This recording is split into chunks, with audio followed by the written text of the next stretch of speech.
back the General Sara Suten Setito to the program.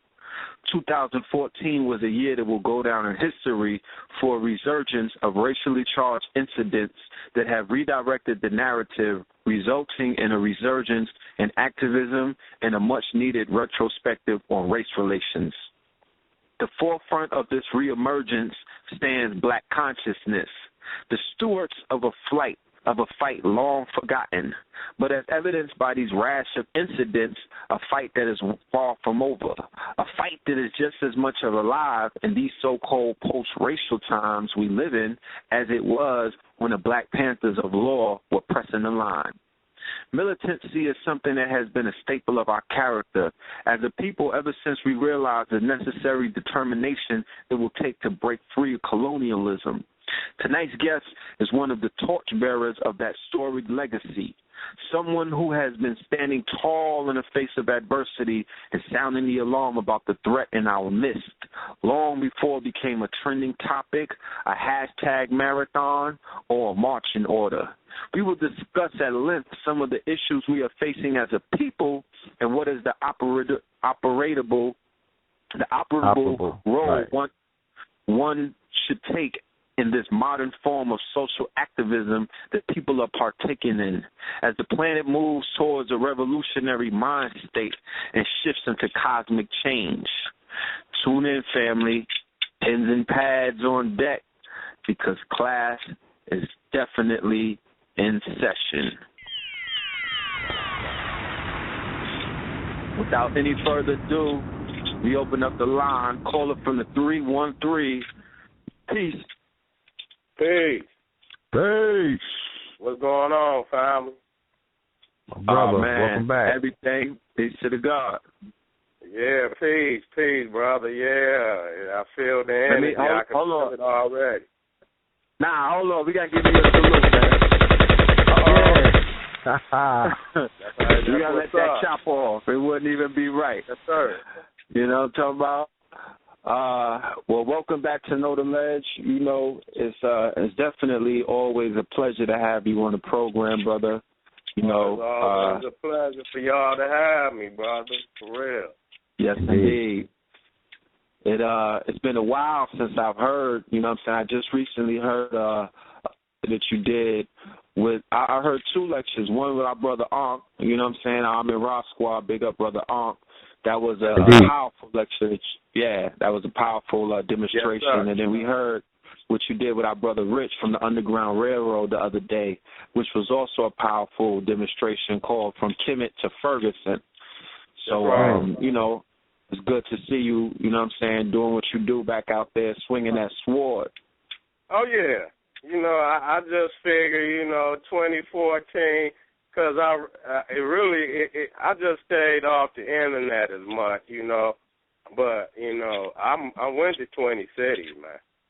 Shit, you know what I'm saying? Still on the underground. I was moving, you know. I was moving. And so, you know, I picked this year, 2015, I feel the energy.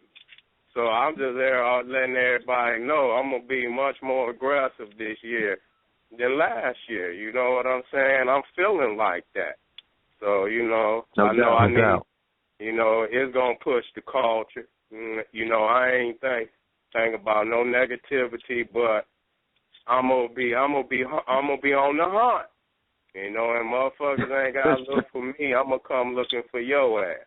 You know, and it's all about updating the information, the scholarship, even the technology. You know what I'm saying? I see family out there is getting more, you know, knowledgeable in even the presentation, you know, the computers and all the different types of, you know, special effects and shit that they can, you know, present the culture in because, you know, that's what the babies is looking for. So, you know, that's where we at with this shit. You know what I'm saying?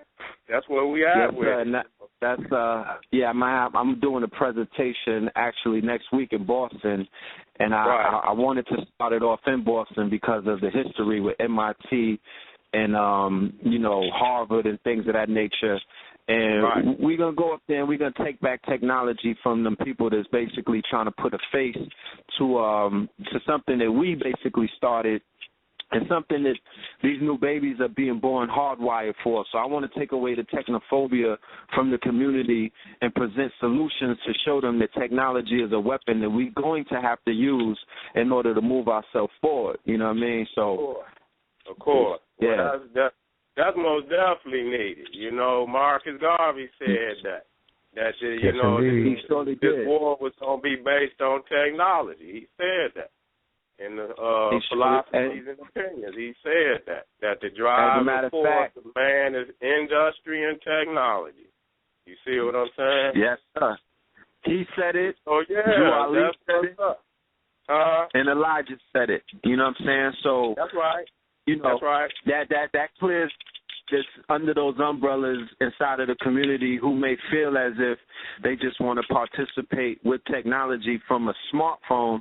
And I'm like, you missing the whole thing. You're going to fall back into this whole mind state that you just a customer. You just going to be sitting around at the Apple store waiting for them to throw something at you when this shit is just open for all of us.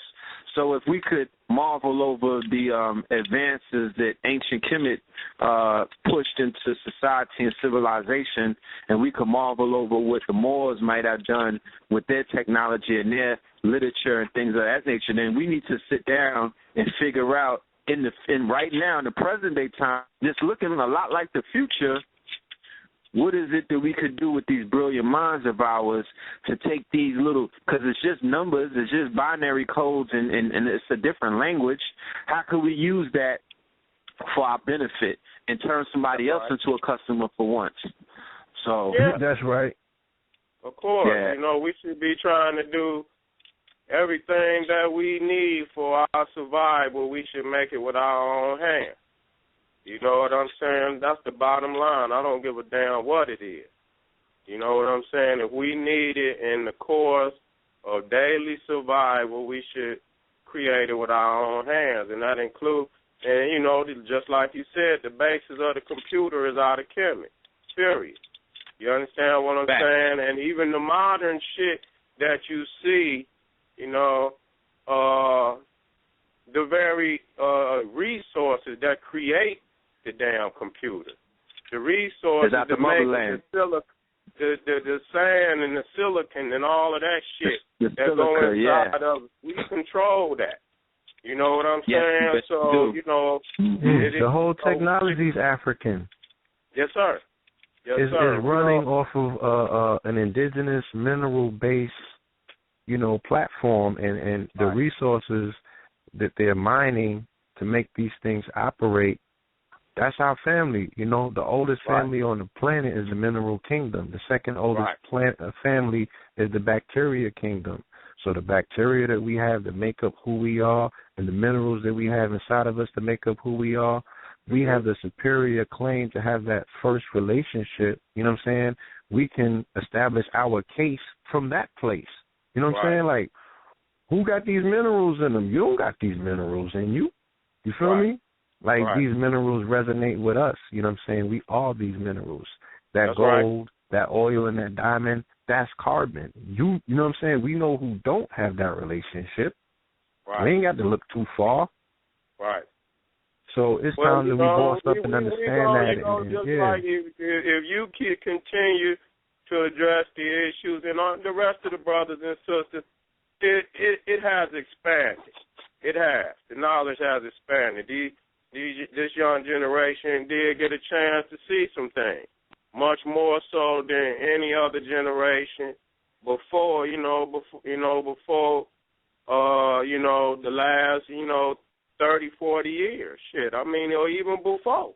This is the greatest damn generation in the history of our people. In reality, you see what I'm saying? The potential of this generation is greater than any other generation. You know, and they have knowledge across the board. If you want to know it, you can know the shit. You know what I'm saying? You could go on the internet and look that shit up at your will, so the information is at your disposal. You know what I'm saying? And with that, type of, availability to information, shit, supposed to be doing all kind of tricks with this shit out here. You know what I'm saying? These damn Macs, everybody talking about a Mac.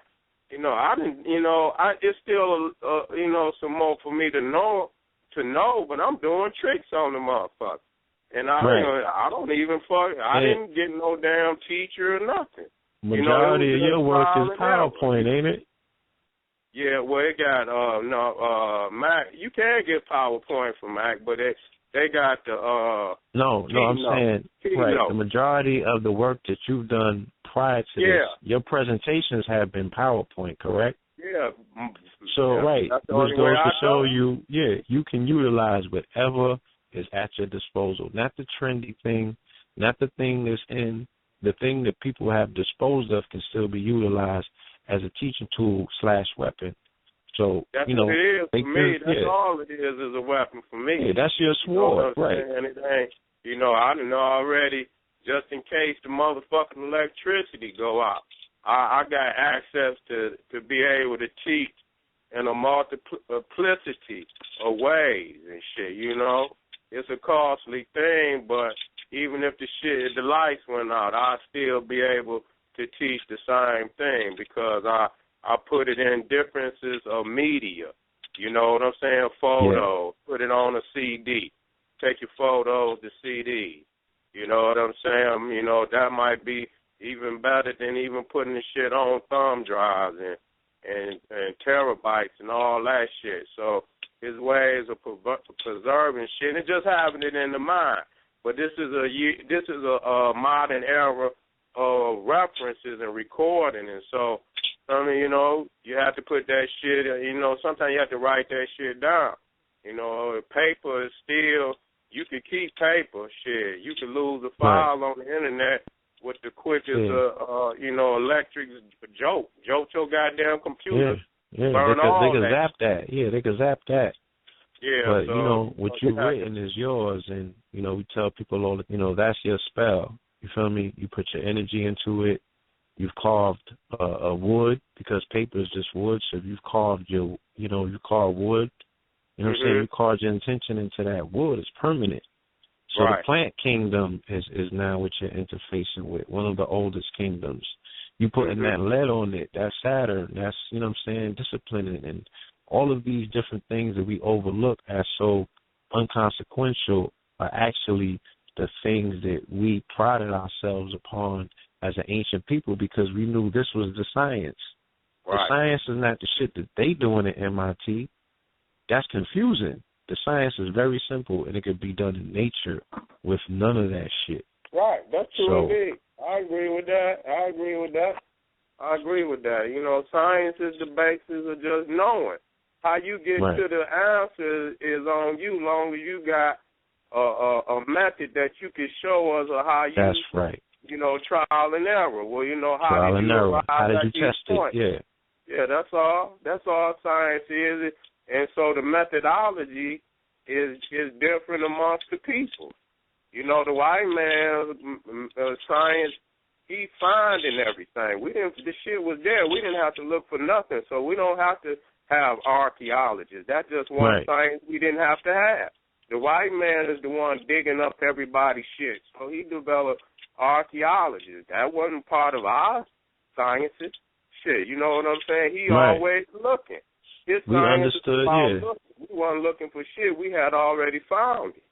You already found it. And our only thing was to understand our relationship to it. And you don't got to dig it up to understand the relationship to it. You know what I'm saying? So if somebody has no relationship to anything here, everything is foreign to him, so everything is needed for, investigation. And, I discovered this. If it's bones, how the fuck you discovered it? Oh, yeah, man. They white man. So how you discovered a bone that's been here? Like, come on, B. That's major arrogance. So, Moses, you have to, the white man, the basis of the white man's science is a lie. There's no doubt about it. I mean, he done been busted so many fucking times lying. He lied about that one fossil find up there. I don't know if it was in France or somewhere, the Piltdown man. because they was trying to claim the oldest bones on the planet, and so they created some shit. And it passed for a minute, then they came back through and did all the testings and shit and found that it was a lie. But it has stood for a minute before they did the research and found that it was a lie. You see, Planned Parenthood. Who you think put that shit together? Scientists and shit. They was all in cahoots about that shit. Science said, blacks was, the white man, science said that blacks was 3/5 of a motherfucking man. So I did some research recently about the police department, and I had to research broken window policy, which is out here in New York, what they have implemented to create this thing called quality of life crimes. They locking niggas up for jaywalking, locking niggas up for wearing your pants low, loitering, all of these things that Giuliani brought forth to create an atmosphere where they are not policing lifestyle. So you got a two-finger ring, if the police stop you and you ask them what you stopped them before, they consider that, a disorderly conduct. So they can write you a ticket or stop and frisk you and all of these stupid things and shit like that. So I'm doing the research on where did these things come from. And these policies were implemented in the 70s, you know what I'm saying? And they were recommended to the police by social scientists. Mm-hmm. By social scientists. So these social scientists, the same way that we talk about hip-hop, right? And a lot of people are up in arms about where hip-hop is as an art form. And I tell people, you need to look into the white paper that was put together for Clive Davis in the 70s by a Harvard think tank. Social scientists put together a white paper for Clive Davis on how to hijack black music at that time, because the revolution had a soundtrack out of the 70s. And they was like, yo, you got to cut this at the motherfucking knees or you're going to have a problem. So their think tanks, their social sciences are the ones that implement the policy, and they give it to the policy enforcers, and the politicians run it to, the people that they have that's going to run the baton and play the plays, who are none the wiser, you know what I'm saying? And I've explained to people, because this shit is a machine, you know what I'm saying, because it's a corporation that has no soul in it, it has to be operated through code. So they're programming it through code. They write codes and statutes. They program the machine. You see these police officers, they're the last ones on the pecking order, and they're like robots. They can only follow commands like robots. So if you change any of that code, if you tweak it, then they won't be able to operate in that same capacity. Thus, de Blasio is saying, I'm not going to outlaw the chokehold, even though they're saying it's illegal in the NYPD, so why not make it a motherfucking crime then? Yeah, because their whole shit is like, we can't change the code. It's a touchy issue for white people because, it's visible. We got the shit on camera. But at the same time, as you saying, corporation, I'm going to use the term power. And it's all about power and nothing else. It's about maintaining power and expanding power. And the white man is not about to allow niggas to usurp him out of power. Yeah. That's he don't relinquish shit. And there's no policy to support that.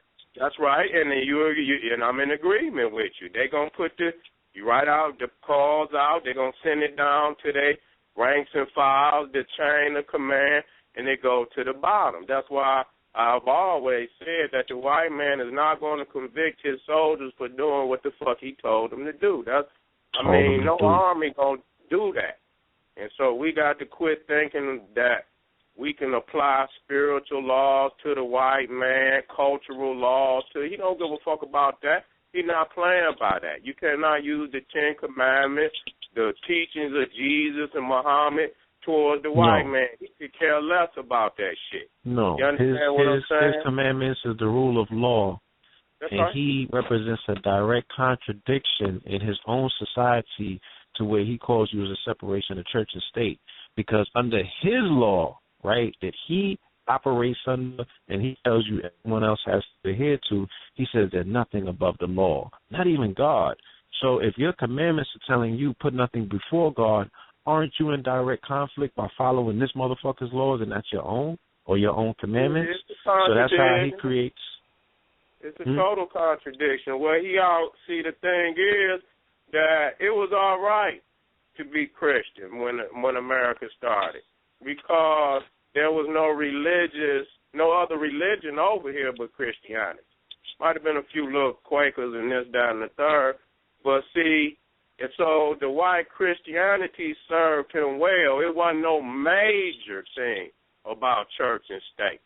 Now they have to cut that shit up because they done invited so many other motherfuckers over here. So they could get the same client. So religion in that sense has outlived its usefulness.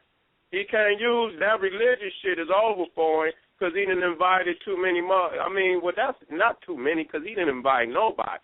But I'm just talking about from a power standpoint, he done invited Hindus, he done invited Muslims, he done invited Buddhists, he done invited all these other motherfuckers over here. So it most definitely must be, where, that's something you enforce now. Back then when it was just all white Christians, they didn't give a fuck about it. They didn't have to, they put the fucking 10 Commandments right up there at the goddamn Capitol building. They didn't give a fuck. He doesn't derive his semblance of power from that place. His God is a different God. Right. His government ordinance department, and he rules by what? Rule of law, which is backed up by military force. That's right. Everywhere that he goes around the planet, you know what I'm saying, his shit is about implementation of empire through military force, right? That's right. Where diplomacy fails, okay? Where diplomacy fails, his motherfucking violence. It ain't really diplomacy. He done sent your ass, he put the call out, nigga, open the door. Or we kicking it in. That ain't even really diplomacy. No, I'm saying it's talk about it. On the surface, he'll present it as diplomacy. I hear what you're saying. So when diplomacy fails, military prevails. You know what I'm saying? Right. Sending them folks. Yeah. We can't get a McDonald's up in here? America is nothing but Rome, man. America is no different. It's an extension of Rome. They operate the same way. There's some ruthless motherfuckers. And America is so fat, a glutton. The motherfucker feed off of every resource in the world, so they got to have it. They military, when you look at a lot of their military hardware, the resources to make that hardware come out of Africa, particularly the Congo, especially with that cobalt and shit like that. That cobalt is one of the major minerals that they need to deal with supersonic shit. When you talk about them supersonic planes and all that, shit, they need that shit. So right there, you know what I'm saying? Right there, you listen. It's all about power. Back to the main thing. It's all about power. And when you realize what it takes to maintain power, I look at the white man, and the shit he do to us, the motherfucker gotta do. You can't sit up here and put no morality, you God. Motherfucker God. And God ain't nowhere. I said it, okay? This motherfucker fighting for his existence. He don't give a fuck about none of that. He know if he relinquishes power at any time, more likely what is known as a Caucasian today will go extinct, period. Because they on top. You see what they doing over in France? They trying to get a war started over there right now. Yeah. They need America. The American need for France to come on in. So they done pulled this bullshit off over there now. They amped up. You know what I'm saying? Everybody they amped up. You know what I'm saying? Right. So, a heartbeat ago, right before they pulled that stunt, France was saying what? Yo, you need to recognize Palestinian statehood. You know what I'm saying? They voted at the UN and shit like this. And in a matter of days, you had the situation where they like, all right, shit, we might need to go to motherfucking war against Islam. Like, for real? Hey, that's all it is. It's the Crusades. It's a continuation of the Crusades. And I was about to ask you that. saying? I'm glad you segued to that. When you mentioned Rome, but America is Rome in every aspect. It moved just the same. You know what I'm saying? It's all about military. And then you apply the American concept of government and rule in those nations, which were economically tied back to America, and that's how they're going to stranglehold a motherfucker from that economy. They're going to pull all of your resources out of the country and sell it at a higher price to other nations, even sell it back to you. Back to you. Right. At an inflated price, rate. At the same rate. At the same price. So that's how they do. And they're not coming out of that. Most people got to recognize that the reason why America is on top today because it had so many blacks that it worked for so many hundreds of years for free. And another key thing is that Britain and all of them motherfuckers that brought slaves in here to America, they brought some of the best minds in the African world. Okay? That's got to be clear. You understand what I'm saying? That's particular about America. Most of them other nations down there, they brought them Africans over in large lots. So they've been chilling with each other for the period that they've been brought from Africa to them islands. They to themselves, like you got Jamaicans. They Jamaican. They done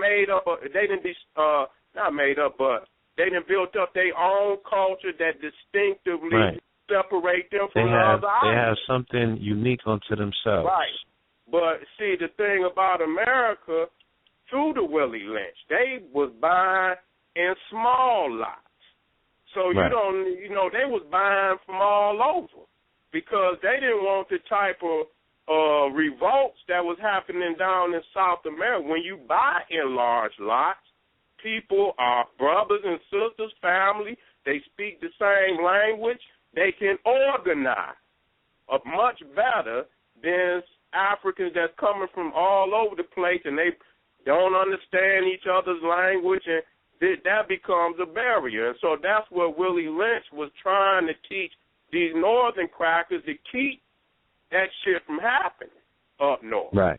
You understand what I'm saying? Because these crackers up here have we was the dominant race here for a long time. The slaves outpopulated the Peckerwood. And so they had to come up with a plan on how to contain these revenge-seeking niggas. Okay? They all out in the bush at night after the work is done, and they can hear these niggas is upset, and so they can't even go to sleep at night. You see what I'm saying? But at the same time, what I want to go back to is that the best mind from all over Africa was brought here to America, the best mind. And that's why we are achieving on a greater level and that's not to say, and that's just the way it is. And what makes it so beautiful is that we come from damn near every tribe in Africa. A lot of people want to focus on West Africa, but West Africa is where the boats left and docked. But the people came far away as East Africa. Right, the entire diaspora. Yeah. That's right. They came from South Africa, the South African portion of the continent, and they came from the North Africa. Right. They was bringing slaves from all over Africa, and they brought them by camel and whatever, how they bring my thing is, even with the argument being made about people say the majority of quote-unquote slaves were extracted out of West Africa, and we know that we are migratory people, are you saying that prior to that particular late-ass date in our evolution as a people, none of us ventured to the West? So even if they snatched from the West, everyone is indigenous to own West Africa when we were a mercantile people and we were trading and going everywhere? That shouldn't make sense. Man, come on, man. At that time, Shit, Timber. I mean, people have to understand during the African slave trade, shit, Africa was having the golden age at the same time. They in the interior. Dr. Clark talked about that they didn't have a communication network that, the type that they needed, because they could have easily went to the coastline and crushed them crackers from the very beginning, but that didn't happen. But at the same time that they had the African slave trade, shit, Ghana, Mali, and Songhai, I think it's Songhai, was in the golden age at the same damn time. And right. So this, Timbuktu was, at that time, had became the Memphis, or, the Thebes of the African world. Shit, that's what scholars, and, it was the place where it was popping off. And so, any time where it's a place like that, such as a New York, such as a Chicago or L.A., a major megatropolis like that, you're going to have people come from all over the damn world. All over, right. Yeah, it's going to be a metropolis. You know what I'm saying? Right. A metropolis is comprised of all different variants, culture and people and travelers and people coming to do commerce and people coming to learn and all of these things. You know what I'm saying? That's right. But you made a very interesting point, and I want to use that point to segue into my next question.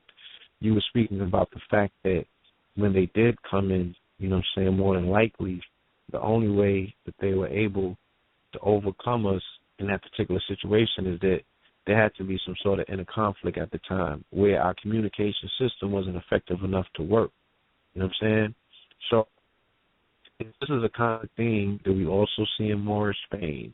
And we also see, everywhere where these conquests take place, even, the quote-unquote Mayans and Incans when they was telling their story, and Apocalypto, they was infighting and the Europeans showed up, and all of these people who have been known to have a strong connection to spirit and a strong connection to nature, because people be like, yo, how come the niggas ain't know if they were so tight with, with nature and they were so tight with their spirit realm, how didn't they know that the Europeans were coming? And what we see in common with all of these particular people is because they was infighting, they was going at one another's throat to a degree. So today, 2015, a lot of people's argument when they look at the conscious community, they're like, yo, people is going at one another's throat, and this dude is advancing. You know what I'm saying? Like, are you cognizant of what's going on? Do you see the parallels? Like, these are some of the questions that people ask routinely. Now, as somebody such as yourself who, is at the center of the community in regards to somebody that people look at as the general, what are your feelings towards that? Do you feel that the debate platform or what people might perceive as the non-unity between the different quote-unquote factions, do you think that that's a distraction that, if not, nipped in the bud, will serve us as a disservice if our enemy is encroaching? Yeah, I mean, it's always going to be in anything, in any living thing, yes, where it's going to be some going back and forth amongst the brothers, sisters too. It ain't that ain't got shit to do with nothing. All living things fight and struggle amongst one another, and sometimes that's to keep the top at the top. Okay, weak niggas don't deserve to fucking exist at this point in time. So, I mean, nature is doing what the fuck it's supposed to do. Take the weak motherfuckers up off of here. That's the way it is, man. God is cruel, man. Life is cruel. And so I do believe that, it was some, what's natural. It was some infighting in Africa. But when you look at what happened in Africa, this was a kick, though. This wasn't just because it didn't make no difference. Are we to demonize ourselves to the point that we would believe Africa would be so ignorant and so stupid from north. They took over the whole fucking continent.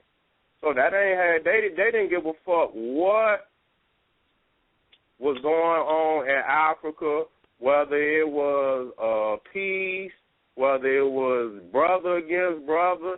When them crackers left Europe, before they got off the table of discussion, they already knew what the fuck they was coming for, what they wanted. The Jews, they all that shit, and they didn't give a fuck. They came with everything that they could throw at Africa. So we got to quit blaming this shit on ourselves. Look what they did to Saddam Hussein. Okay, look what them motherfuckers over there fighting, but the operation to go over there and kick that man's dough in, them crackers had decided that they didn't give a fuck, that it was certain shit in that nation in order for these motherfuckers to continue to live like they living today, that they had to go over there for the sake of power, kick that motherfucker dough in, and take his shit and hang his ass on national TV and blame him for everything. This is what they do every nation they go in. This is nothing new. Look at what they did to the Indians. Look how they wiped their ass out. Look what they did to blame the Indian? Was they fighting amongst one another? You know what I'm saying? This motherfucker did this shit not only to us. We got to quit, and that's why that's something you should put out there. That he didn't just jump on us. This motherfucker took over the world. So was everybody else living like we was living? Were they just as ignorant? Were they fighting amongst each other too? We look at the Indian, we give them their Holocaust, but then when we look at ourselves, and that's cracker toasted, because reality, he took over the world. But we don't put that shit on the Indian. We don't say that because they were fighting amongst one another, that they were responsible for. We look over at everybody else's Holocaust, we give them theirs, but then when it comes to ours, we got to make up an excuse to take the white man off the hook. That's what I look at. You understand what I'm saying? So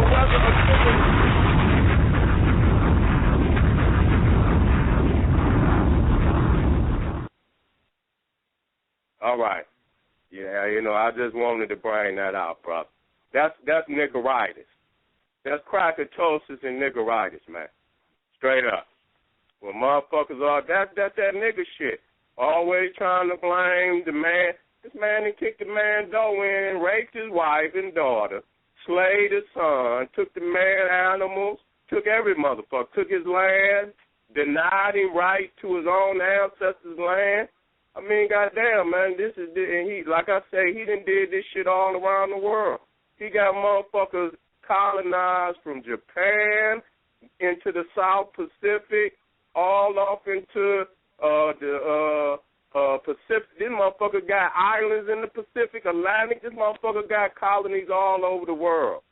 Okay, so I mean, it was something that was devised in Europe long before they left. Long before this motherfucker didn't come down there playing with these millions of niggas. They didn't come leave Europe playing. They knew when they came down, they had all the heat they needed. Okay, you got to understand, them damn ships they had, them cannons on, them at that time was battleships. So, I mean, let me ask you something. A lot of people say we was selling each other. Okay, if we were selling each other, all you had to do was just show up with the money and buy your motherfucking slave. Why they come with the gun if we were selling motherfuckers? Huh? Why they didn't just show up and just pay for the slaves like everybody else? So if we were selling slaves, he still took our shit because we were selling slaves, and all they had to do is show up with the money. So if they came with, why did they come with the motherfucking gun? Why do a nigga put a gun on him, man? A motherfucker about to either he's fearing for his life or he know he about to go do some bullshit. Okay, he gonna take something or use whatever he needs to accomplish whatever it is he's trying to do. But it's usually to keep a motherfucker from retaliating for what he about to do. So if a nigga put a heat on him when he left Europe and he loaded them ships up with them cannons, he knew he was coming down there to take something. And he knew that in order to have all them guns, he knew he was going to meet motherfucking resistance when he came to take it. Okay, so that killed that shit. Okay, if you selling slaves, motherfucker, they selling shoes downtown right now. Nigga, go down there with your money, get the motherfucking shoes. Go down there, get whatever you want, you can buy if they selling it. So if Africans was selling Africans, why didn't they just show up in Africa and buy the slaves? Why did they show up with the guns? That's bullshit, man. They took us from Africa unwillingly. Right. Unwillingly. Now, I know some evil motherfuckers, but I ain't never known no nigga that just wake up one morning and say, you know what? I feel like selling Granny. I feel like selling Uncle Billy. Or whatever the fuck it is. What make a nigga wake up and say, I want to sell one of my folk? That is some ill shit. I couldn't even conceive one of our people even closely or remotely in a practice like that. Now, I know once after the slave trade went on and they began to consume the African mind, you started seeing clones of niggas that have been trained and raped by the enslavers' mind. And so at that point in time, Africans began to, on a larger scale, be involved, either going into the interior and kidnapping, but this is long, but we talking about at the latter end of slavery. But when you're dealing with the earlier years of slavery, all you going to read about is revolt, motherfucking revolt. Just like when you go overseas and them crackers run up in Iraq, what did they do? They let them shoot up in there. They talking about this is the quickest cannonball run from the goddamn Persian Gulf straight to Baghdad. It never been done any quicker. And they let them do it. And they let them park them motherfucking trucks and everything that they roll in, and then they started guerrilla warfare on their ass. You see how ain't no nation, do you hear me? Ain't no nation today let America go in there without some guerrilla warfare. So we should expect the same from our people too. And then after a while, look at what it looked like. You see, even though we know it ain't the Middle East, but we know what it looked like when, as far as the Arab and the white man that went in there. And the Arab is a usurper, but he had it for a minute. And so the white man then went over there and destroyed that shit. The only nation, I'm going to end on there, I'm going to let you come in. The only nation over there that's somewhat still intact is Iran. And we'll consider Turkey, too. Turkey and Iran. But the rest of that shit over there, man, that shit done been demolished. It done been demolished. You see what I'm saying? So that's what they do. And so I don't know why we would look at our slavery and blame that shit on ourselves. That's ridiculous. And that's why one of the main reasons we can't get up off our motherfucking ass and fight this fight, because we don't want to pick no motherfucking enemy. The only enemy we want to pick is ourselves. And in 2015, the best a nigga can do is blame the African slave trade on the Africans. Nigga, we lost. Nigga, you lost. Nigga, you can't even be helped. That's the way I look at it. In 2015, nigga, you can't even be helped.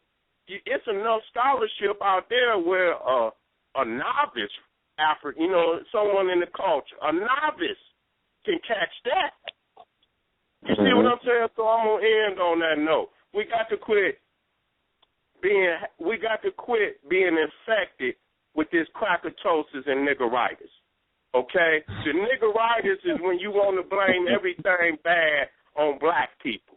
And the crackatosis is the worship of white people. Okay? And they both connected.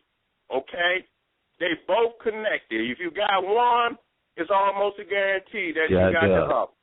crackatosis and niggeritis.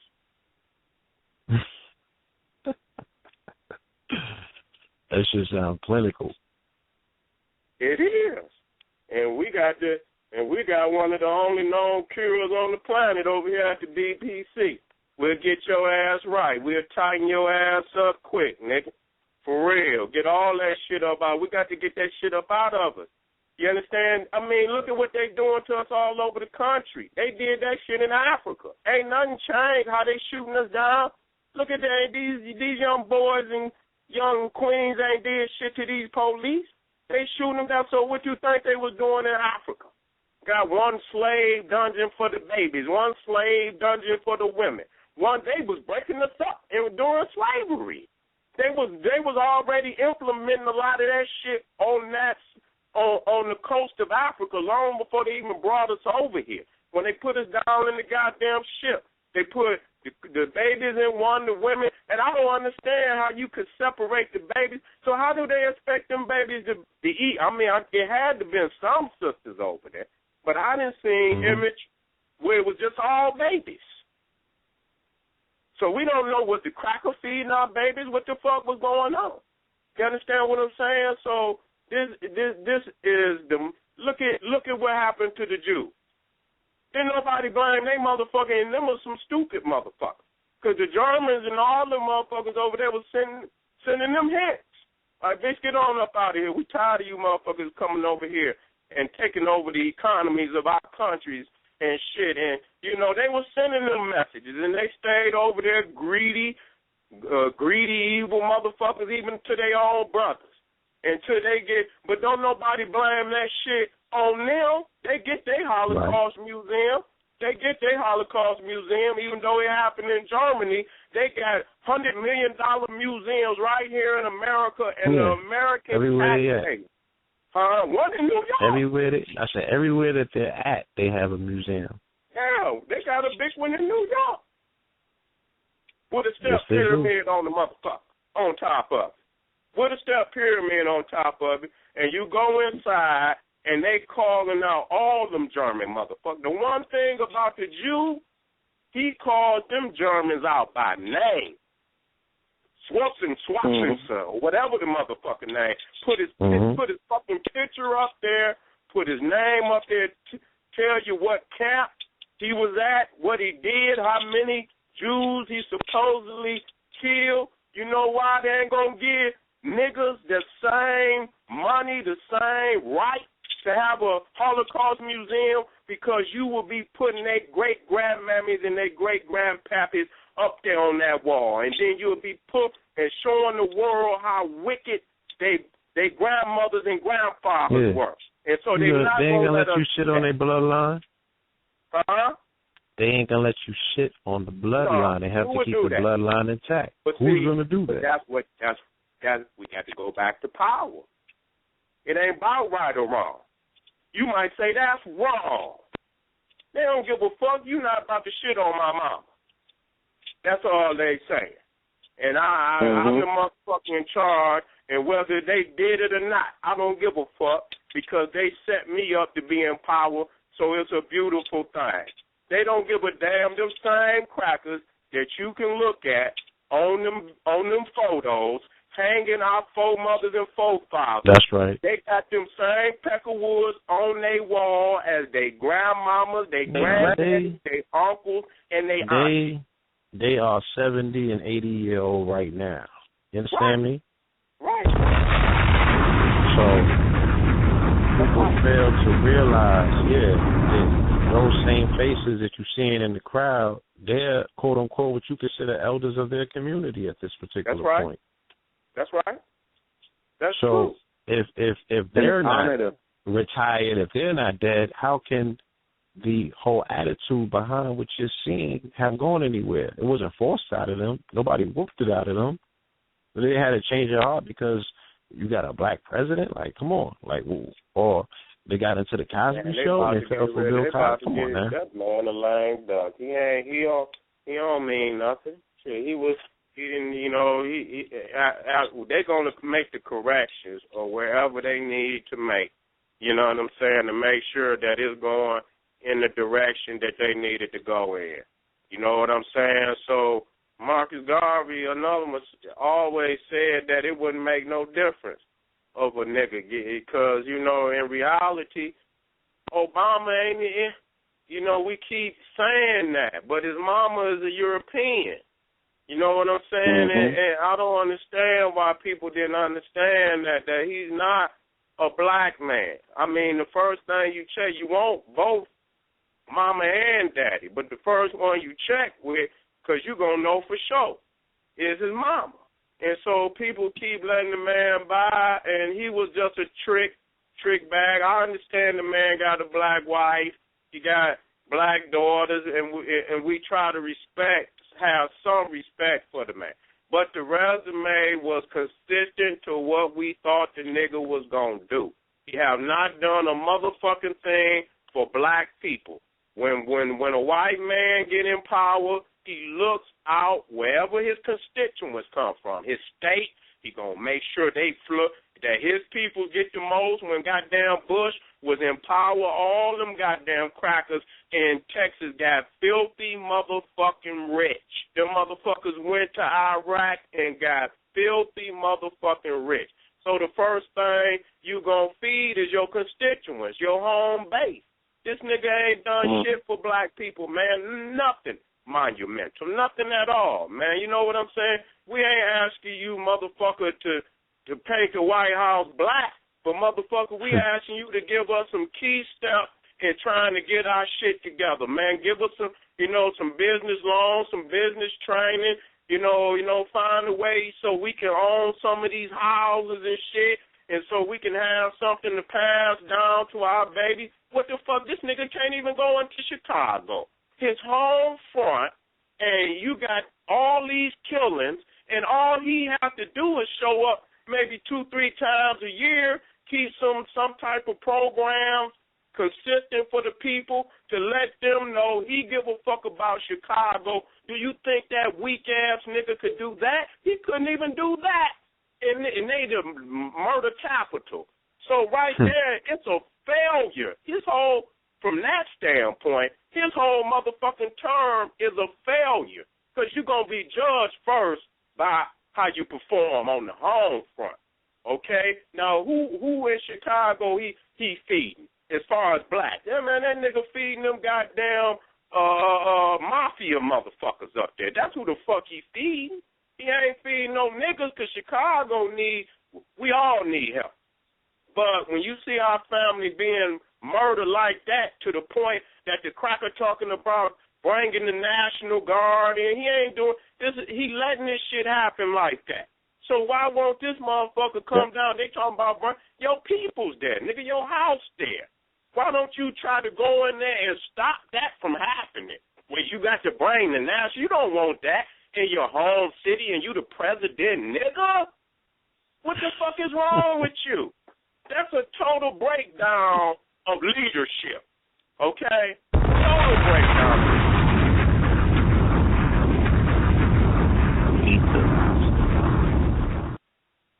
Brother Seti,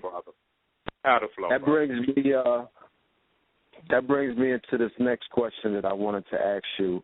I heard on Brother Rich's on the program that you did with Brother Rich, you covered this topic, but because you brought up the European and his participation in protests and his participation in quote unquote hashtag Black Lives Matter, and the fact that this current wave that we saw in 2014, we saw an uptick in their quote unquote, we saw their an uptick in just their participation. Like, they were frontline at all of these marches. In New York, they were having die-ins with niggas and laying out, and my brother did a video where he went down to one of the marches and we're interviewing them, and they were talking about, we're doing this because of white privilege, and, we were doing this because we can't sit back and watch this thing happen, and we want justice and things like that nature. I want you to address that for our brothers and sisters who under that or may have not realized what was going on what kind of hand was being played. Yeah, well, I mean, that's again, we're gonna stay with the topic. We dealing with power, and sometimes you know when you see a people in a province, city or county that looking like they a riot, you first, especially if it's against the government, first and foremost, and the police is the government. You understand what I'm saying? You'll try all tactics before you tend to go to all out, military control, okay? And so if they can send some white people in to look like they down for it, then you won't fight all white people. You'll be confused. You'll be a confused nigga. You'll stop and try to make an assessment on whether this peckerwood is good because you got a confused understanding of what this shit is about. If you know it's about power, then you think power. And you know how power motherfuckers play. And that's why, the streets is such a pivotal learning tool. Because we use power, we just use it on ourselves. Really what niggas was doing in the streets with the dope gang, that shit had been handed down by the cracker. Because that's how the cracker was handling shit. You see what I'm saying? And so, Facts. that's a means. That's a means to where you don't necessarily want to have to use your soldiers. The art of war is to take a nation without even moving a motherfucking finger a lot of times. And, that's the way you deal with it, how you can bring a situation under control. And that's what they did. They send white people down, Chinese people down, and make it seem like it's not a racial thing, which it is a racial thing. And when it come to shove, if that white man do have to choose ultimately between his brother and you gonna lose. That's a given. Okay, right. That's a given. So it is a tactic to make niggas believe that there are some white people that is for them. Okay, when it is not. And when you do that, okay, say for instance it's all black. You might be talking about, man, any motherfucking peckerwood come through, split his shit. But then when you got some that down there smiling and beguiling, talking that Christianity shit, and you believe this shit, then you gonna stop. You ain't gonna have that straight, let's get down and take care of this shit mentality. You gonna have how are you doing?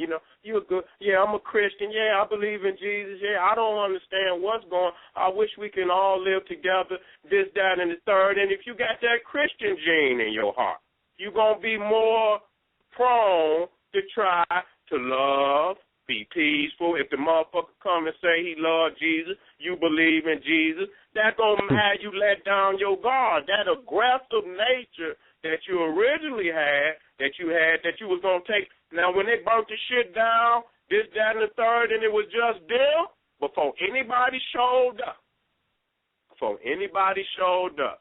that was the raw shit. But then when all these niggas start coming from out of town, photo ops, you got motherfuckers coming from all different cities.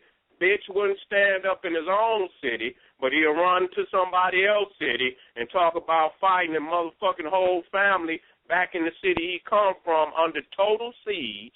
Police doing just as much killing in the city he came from. He gonna go down there. They're gonna do all this shit. Really no organizing with the grassroots. It stopped that. Who doing all the organization? All backed and funded by European motherfuckers. Come on down. Let's talk about it. Let's do this. Let's do that.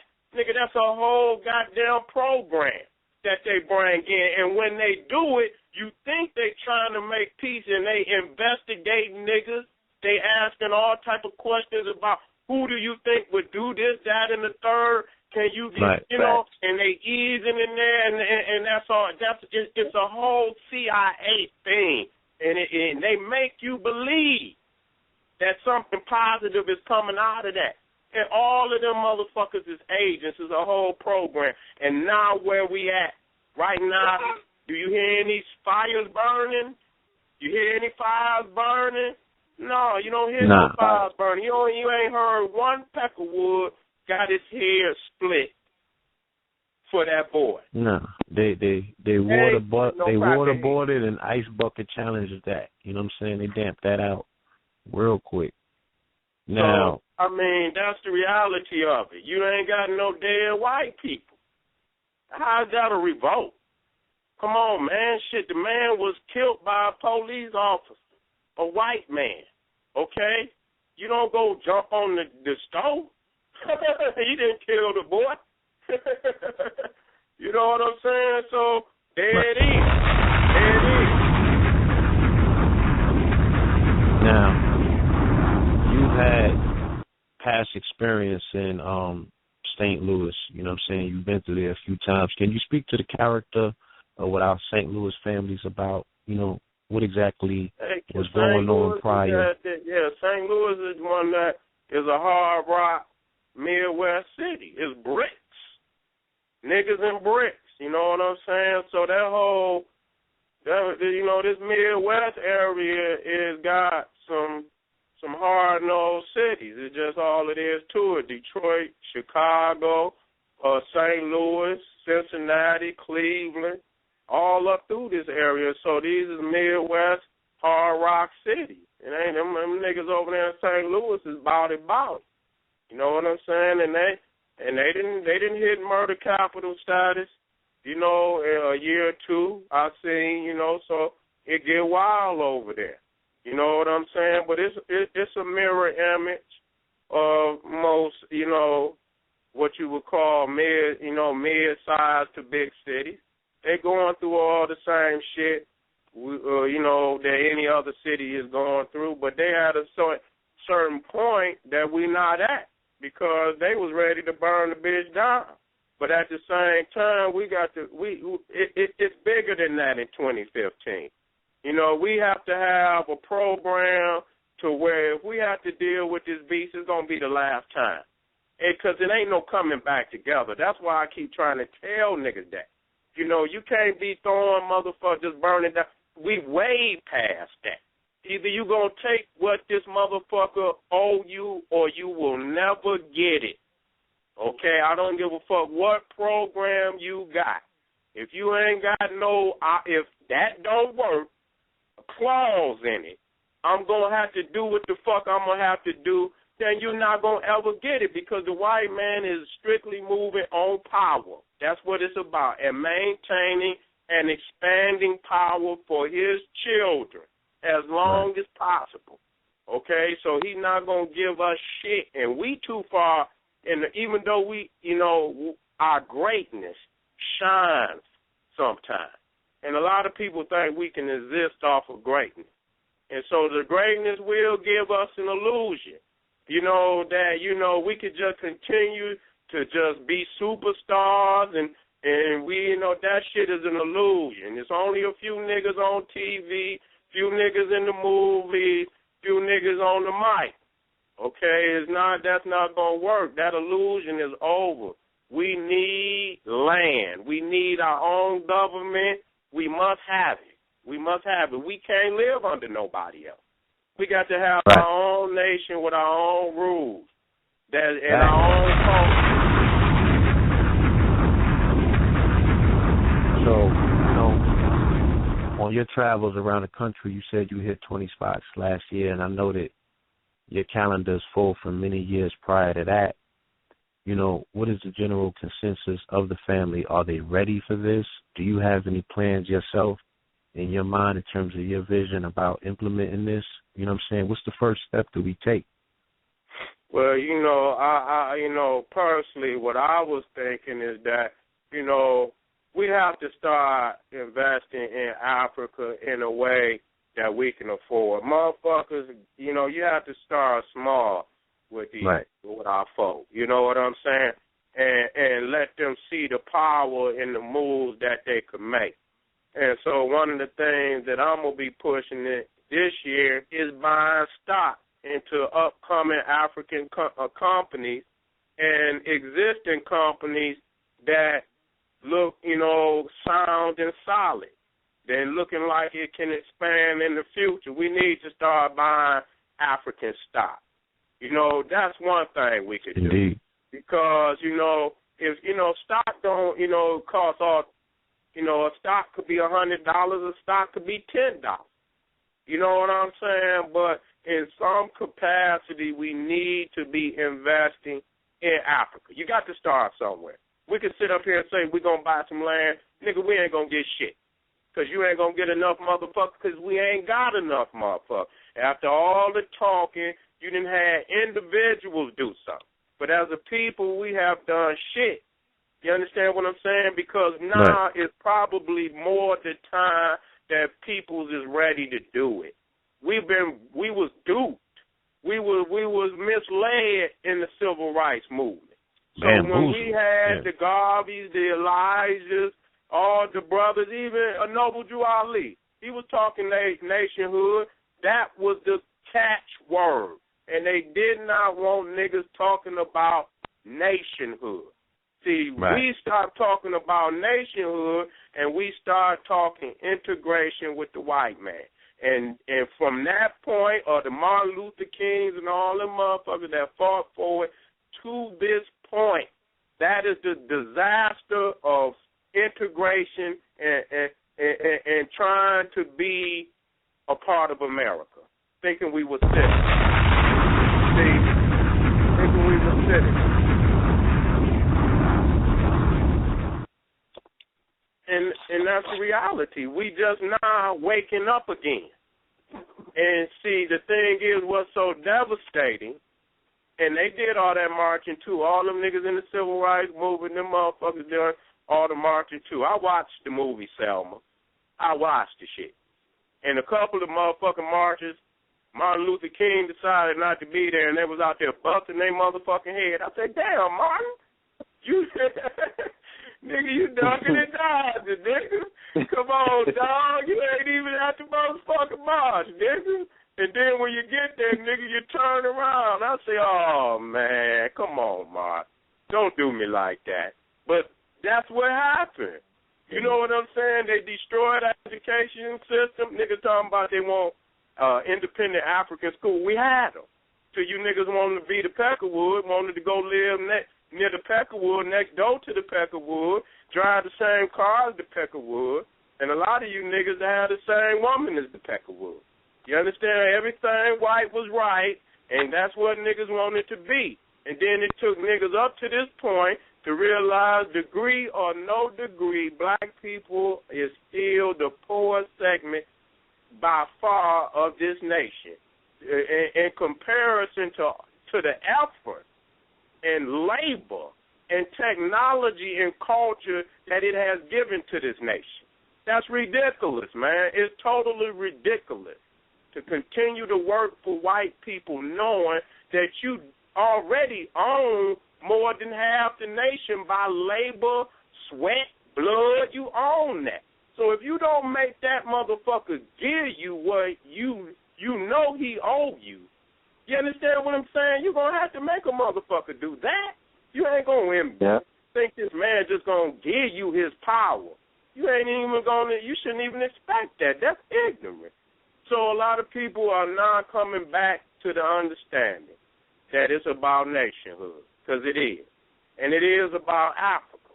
We must go back to our motherland in some capacity. And I feel that one way, and there's many ways, that you get you a stockbroker. So you know how to manage, go online, manage. But we need to be doing this as a community, but do it first for yourself so you can see the power in it. Take some of that money up out the Arab stove. Take some of that money up out the Korean hand. Budget your money and say, you know what, I'm going to spend this amount of money buying stock. These stocks right here is $15. Well, damn it, I'm going to give me 10. I'm going to give me 20. I'm going to give me 30. And then leave it there. Let it start moving. Watch it go up and down. Then go into another company and buy some more stock, affordable stock.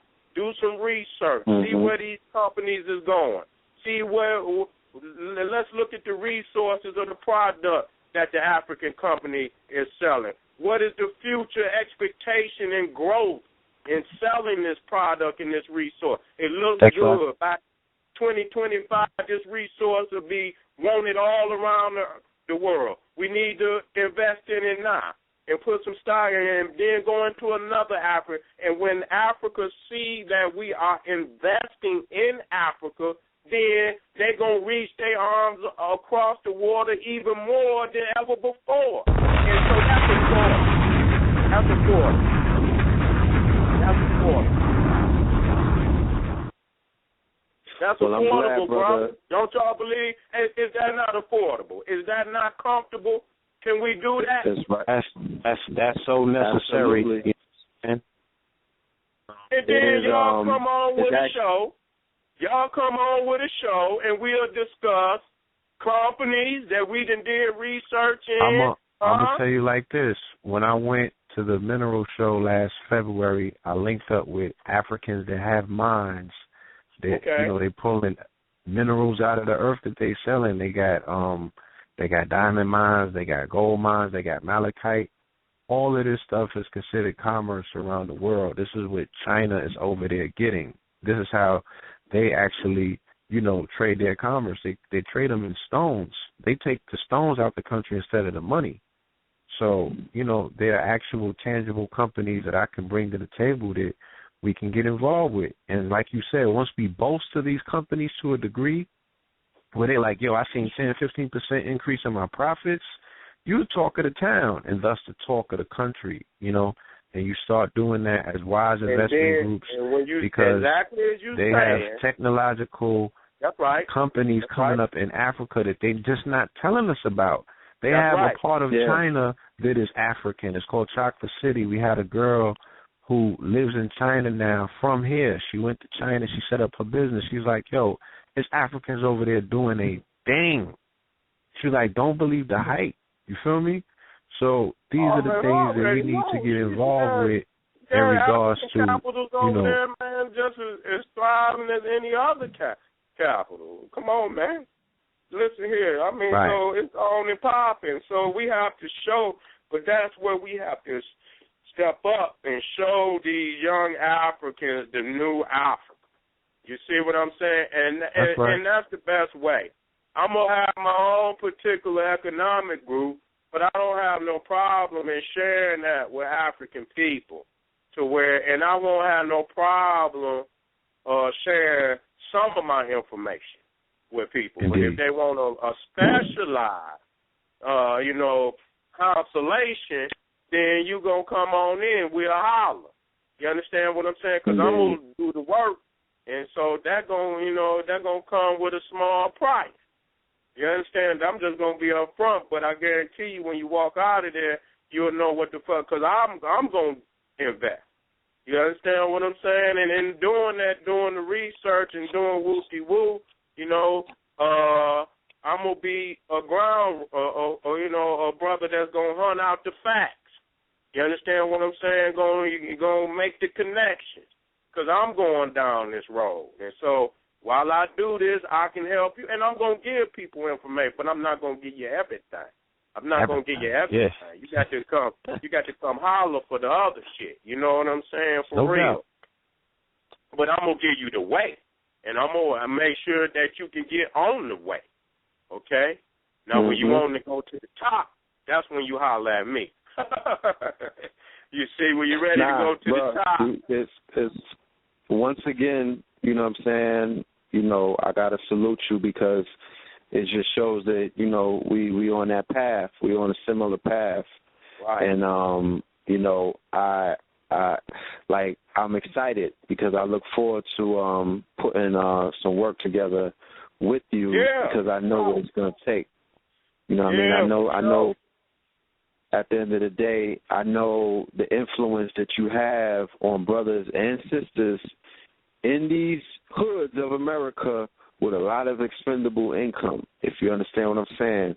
They're sitting around with a lot of bread, and there's no direction. It's not about, it's We look, you know, a lot of people always demonize and throw our people under the bus when they just came from that side of town, you know what I mean, when they just came out of that life, and they don't understand that what brought us into consciousness or what woke us up were peculiar circumstances, but everybody is on their own path. Everybody woke up for different reasons. And if you wake up but you forget that you used to be asleep, that's where the problem lies. You know what I'm saying? Right. A lot of our people forget that they used to be knuckle dragging. A lot of our people forget that they used to sit around with shoeboxes full of money but didn't have nobody to listen to who would help guide them and steer them in the right way about how to put that money in the right place so they could get out of that life. That's right. You know? But you know what? They hear, they listening. The streets listening. No, they are now. They on YouTube just as much as anybody else, so they listening. They on that. Yeah. We expect great things, you know. I see it, you know what I'm saying? But in saying that, to add this cherry on the top of the economic club, when you start buying stock in Africa, the things that you looking for and asking for, they're going to give it to you. You see, because they see you interested in Africa. Buying the stock in Africa will also kill this misconception that blacks in America and Africa just don't get along, that we can't see eye to eye, and it's a misconception that one don't respect it because we not building a serious relationship, and we letting these lies and these stereotypes and all this white man created racist fallacies to exist without destroying it with positivity. And so by starting to buy these stocks and things of the nature, the dialogue will start, and a lot of the things that we talk about, people wanting land in Africa, you will be invited home. So that's a simple way. If we start getting Africans to buy, you know, making that a priority in a rites of passage system, these babies all need to have stock. They need to have stock portfolios. You understand what I'm saying? All type of commerce things that they could use, even in negotiation. You're going to need that for negotiation. When you show up, if we come back 1,000 people strong and we embark stock, they'll listen to us. When we put our plan on the table, you see, that's leverage. You've invested in the country, yeah. That's leverage. You got it right at the table. So that's why, and you bring the people together that's doing this collectively. When we can step in saying that we love Africa, we invest in Africa, and we have some ideas that we can share with you. You're doing a lot of great things, but we can help you in many ways to help you to be even greater. That's it. No We're doubt. not coming to try to be, we're here to be African. We ourselves indeed, but we practice the basic customs of Africa just like everybody else. Seriously, we here to invest and y'all tired of these motherfucking foreigners in here any goddamn way. Why don't you, and that's another reason they wouldn't even have to fuck with them motherfuckers if we had our minds right. Because we got enough so-called money, so they say, they say the fifth law, which I don't believe. I believe that's a urban legend. You know, that we the fifth largest economy, and I look at the goddamn ratio of economic who got the most, and the white man rate damn near got 98, 92, 93% of all the wealth in goddamn America. How the hell we the fifth largest motherfucking economy?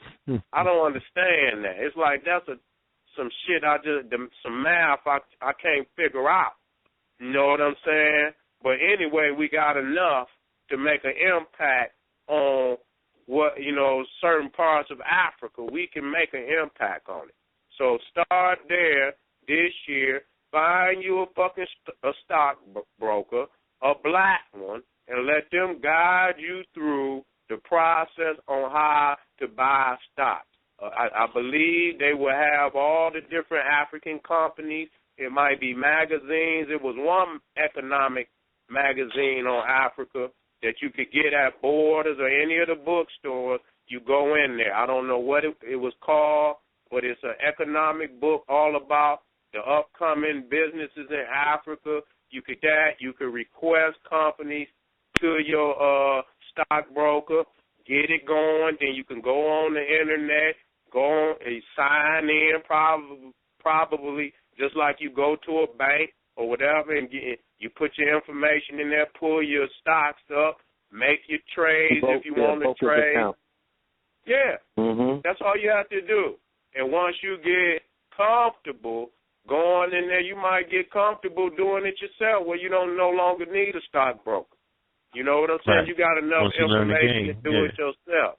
But if you need, to be comfortable, get you a stockbroker, a black one. You know what I'm saying? Hopefully you do that. And because the white man going to steer you in another direction any goddamn way. So try to go in there with some companies that you already done research on, so you don't seem like you totally ignorant about what you want to do. If they already figure you done did research, they'd be less, to try to run a game on you because they don't know what you know. You see what I'm saying? Exactly. So, that's where it's at, family, and I think that if we could get enough people to do that, that's simple. If you can't get people to, and that's for their own individual benefit, if you can't get a motherfucker to do nothing for himself, that's why I talk community, but I talk self. Because if a nigga won't do it for himself, and then he come out into the community, and anybody, when we say black power, any motherfucker can get in the chant of black power and black power and black power. But when you watch these motherfuckers go back to their individual, the nigga is weak in self. And so that's the misconception, and people want to know why the community is not moving like it's supposed to, because too many people that will come out to community and yell community back at home is weak itself. If you cannot go and take a couple of dollars to put in stock and bonds and whatever of African for your babies, put it on deck for them, keep it for them so they'll be already land or resume in a place. If you can't do that, how the fuck is we going to talk about going to Africa? How we going to talk about doing any of this shit when you can't, for your own self and family, do something as simple as that? I don't even want to talk. You see what I'm saying? I don't even want to talk. So you can give these niggas all the information that you want. It takes the information plus will and determination. That's why Egypt looking bad. People say, well, y'all didn't learn all the favor. That wasn't going to make a nigga free. That just let him know where he's from. He's still going to need will and determination and a plan to make this shit work. So you can have any of the information you want. If you lack will and determination, you ain't going no motherfucking where. So you gonna have to you done did Egypt, you done did, and we're gonna continue to do Egypt. But we know the basic construct of Egypt. Now it's about will and determination to get back to the pinnacle of who we are as a people. Quit using Egypt as some you want to ride Egypt, that don't mean nothing. We done defeated everybody with the knowledge. Our community has defeated these niggas. And because we lack the will and determination, that's why we having these debates with little niggas now. And they getting a chance because we not moving. We just standing still. And then, if we should have took the shit and went on and did what the elders told us to do. But it wasn't our time because we didn't do it. So, but today, I believe that today we have more Africans, young Africans, that are ready to take that step. I believe that. You know, it just wasn't that time, but today is the time. Today now, is the question, time. Right. To go a little bit further on the conversation, what do you think kills will and determination, and what will build it back up? You know what they did to the brother Eric Garner, his brother Michael Brown? That's what destroys will, because we don't have justice. There's no ma'at in the land. And so when we continuously stuck in this poverty shit, you see, and you see generation after generation still in poverty. And then you got motherfuckers enforcing the state of poverty with religion. Nigga, you'll get it when you go. And so once motherfuckers know that this is the environment. This is the ecosystem for the nigga over here. That you're not coming out of that ecosystem, niggas settle in. They settle in and they become the nigga that the white man created. The lazy nigga that don't do nothing, nigga. The nigga can't count past 50. The nigga can barely put his name on the page. He don't even know how to write in cursive. The nigga, I mean, we can't even write a you make you believe you can't even pull out a motherfucker, a bank. No. I mean, you know how when you go in there, and so you won't even fuck with the bank. You won't deal with nothing. So that's the shit that's been taught to our people. You know, they wonder why we that way. Look at the Sambo shit. Look at the lazy nigga syndrome. Look at this all the Kundaria shit that you see on them old movies where they taught us that we were just some silly niggas, that we made jokes and shit and did all type of stupid shit on the movies. And so that was Africa to us. That was the history of the black race to us, okay? And so once we took that for face value, that was us, that killed a lot of will and determination in our people too. And the fact that we could get no justice. And another fact that our leaders, our greatest leaders, were assassinated and removed. You know what I'm saying? And when they remove the greatest of your leaders, then your major works, your major movements, and your major organization die because they kill off your great mind. That kills the will and determination too, because there's no justice for the murder of our leaders. Look at our babies. There's no justice for our babies. Our babies being murdered in the street wholesale, and the white man can't do shit. But he'll go run over there to Syria and to Iraq to help some old Arab sitting in the middle of the desert, ain't got shit to do with what's going on over here. But he'll go and won't do it for our babies. And we look and we got this shit on camera. We busted the cracker. They done killed this man. They done choked this man. Right there, the man hands up. He said he can't breathe. Bitch, what's the problem? We got you on camera, and you know what? They walk. That kills will and determination. That kills it. You know what I'm saying? But people got to understand what the objective of the white man is, and his power source and his psychological warfare that they're inflicting on our people because they want to do that. They want to defeat you in your mind by not finding them crackers guilty even though they committed murder right there live on TV. That will kill will and determination, especially when you ain't got no external plan, like going back to Africa. If you ain't got no external plan and your whole life and your ecosystem is just in the pot stewing. In America, nigga, you gonna eat what the fuck they serve, or you gonna either you gonna rise up and chest or you gonna starve, eye to eye with it. That's it. That's it. You know, and we should use every science that we got for victory. No matter what field you own, it's still a battlefield. Whatever field you own, it's still a battlefield. The brothers that's in the cosmology, it's still a war in the cosmos.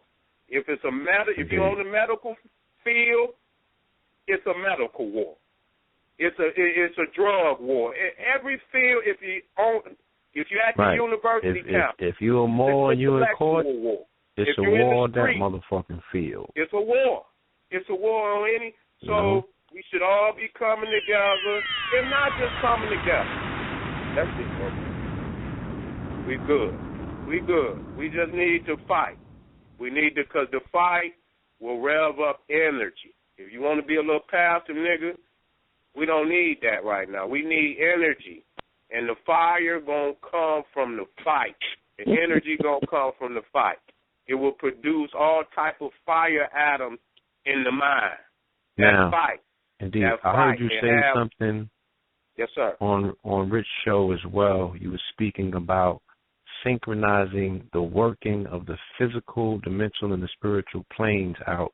How important is it for our people to get into some sort of physical regiment so they can start moving the blood and feeling that internal fire? You know what I'm saying? Like, talk to me about that.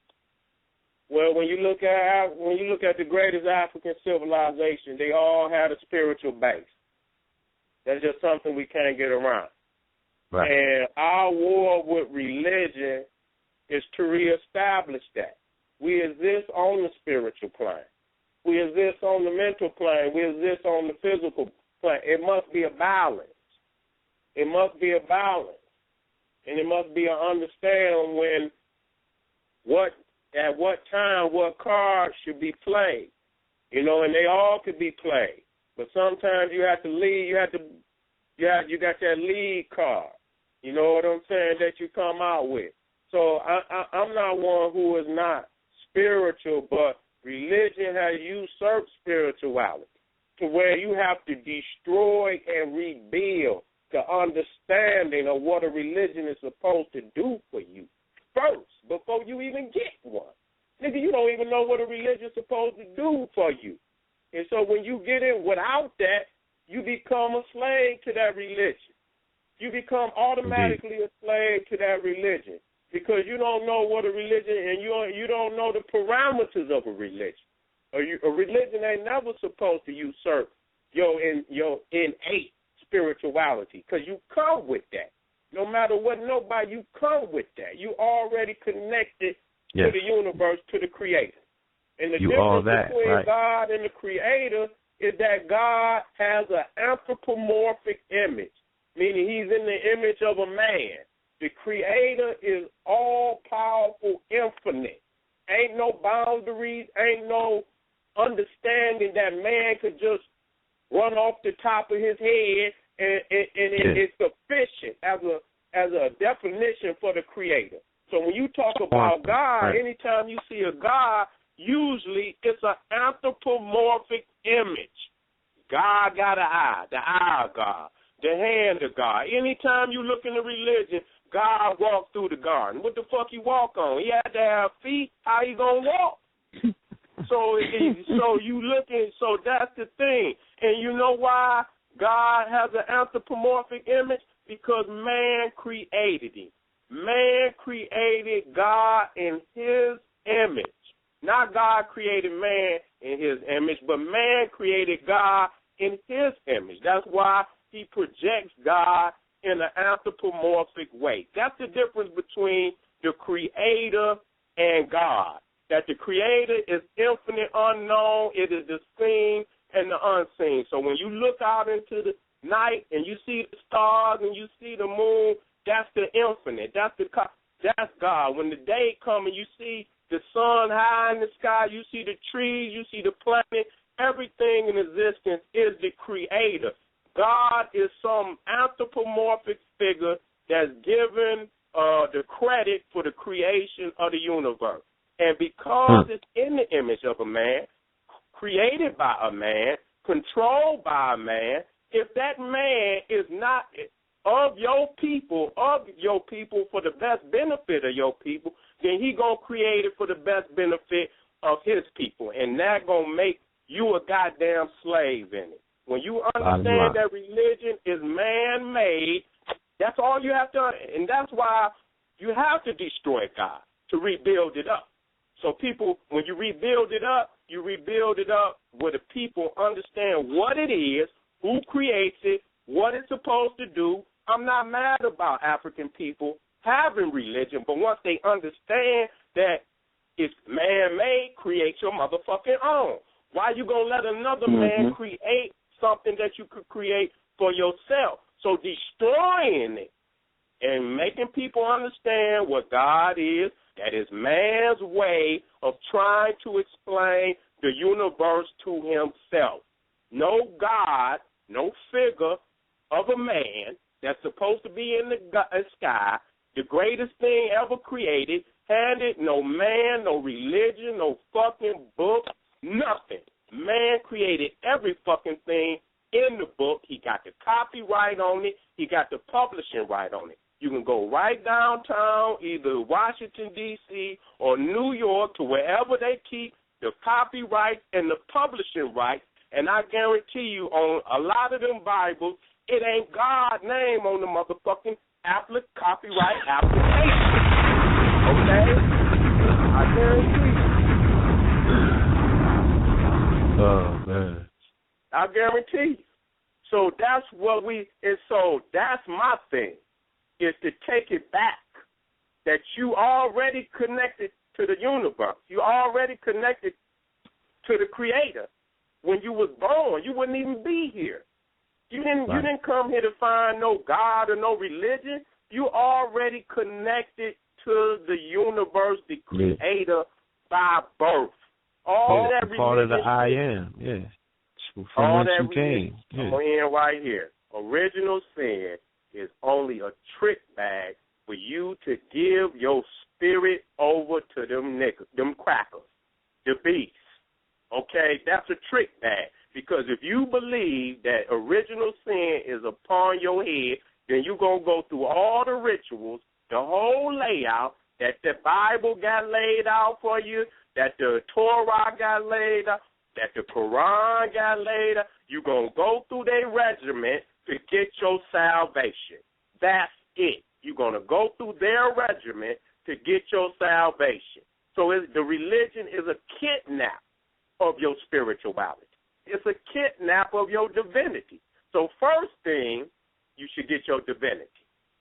Once you understand that you're divine at birth, then that's the basis of your spirituality. Even if you ain't got your divinity, you could be spiritual and still not have your divinity. You could be a spiritual that don't follow no religion, look out into the stars, but you still ain't got your divinity. You still ain't got your divinity. You wandering, but you don't believe that you came here already divine. You don't believe that. So you got to get back your divinity. Once you get your divinity, that would establish the basis of your spirituality.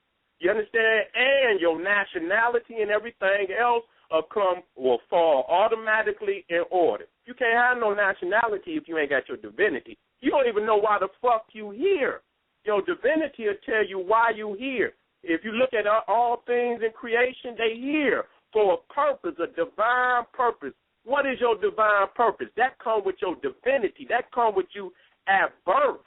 If you don't even know why you here, the damn oxygen, the trees is here to put out the things we need to breathe in. We breathe out, what is it, the hydrogen? Is that whatever we breathe? Yeah, the carbon dioxide. Right. Carbon dioxide, that's right. And then we breathe that out, and they breathe it in and put out what? We have a symbiotic relationship with them. You know what I'm saying? And, okay, then. So, I mean, we all have divine purpose. What is ours? And so we don't understand that. You ain't going to get that from no religion because you already came with it. We've been raped. Nature. We done been raped to that. And the religion has done that to us. And so we must destroy religion, rebuild it. And when we rebuild it, the people should have an understanding of their divinity, and then they can lay a basis for their spirituality. And once and the spirituality is the philosophical understanding of the divinity. That's what it is. The spirituality is the philosophical understanding of the divinity. And once you have your philosophical understanding, that lays a basis for your organization in religion. But you got to go all the way back to the divinity in order to do that. And so we have to, again, Destroy religion to rebuild it with the proper understanding of what it's supposed to do for you. And your religion should never usurp your divinity, nor your spiritual philosophy. It should not do that. If the religion come in to remove that, now you born into sin. Well, bitch, I ain't even got here yet. How the fuck I owe you? I don't owe you shit. I ain't even got here yet. What kind of shit is that? What kind? That's the trick bag of the age. I take a breath and I'm in debt. I ain't even get to open up my eyes and enjoy this bitch. I ain't been here for but an hour and I'm in debt. You're in debt. You owe God. You owe God. What a wonderful God. He say he so loved the world. You understand what I'm saying? But goddamn it, I'm in debt for what another motherfucker did 6,000 years, and the motherfucker didn't live, but we understand. But 6,000 years ago, what this motherfucker did, we in debt. We can't go to heaven because of what Adam and Eve done. Okay? We can't go to heaven. That's original sin. Okay? And so that's why Jesus came and died, supposedly. So it's a trick back. You see? It's a trick back. Now, Jesus did it. Now, but you still got to obey Jesus now. Yeah. You got to acknowledge Jesus as your personal Lord and Savior, and you got to do what the New Testament says. Okay?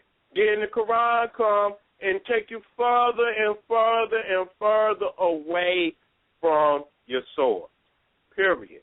You are divine, and you don't need no religion on the planet to speak to the Creator.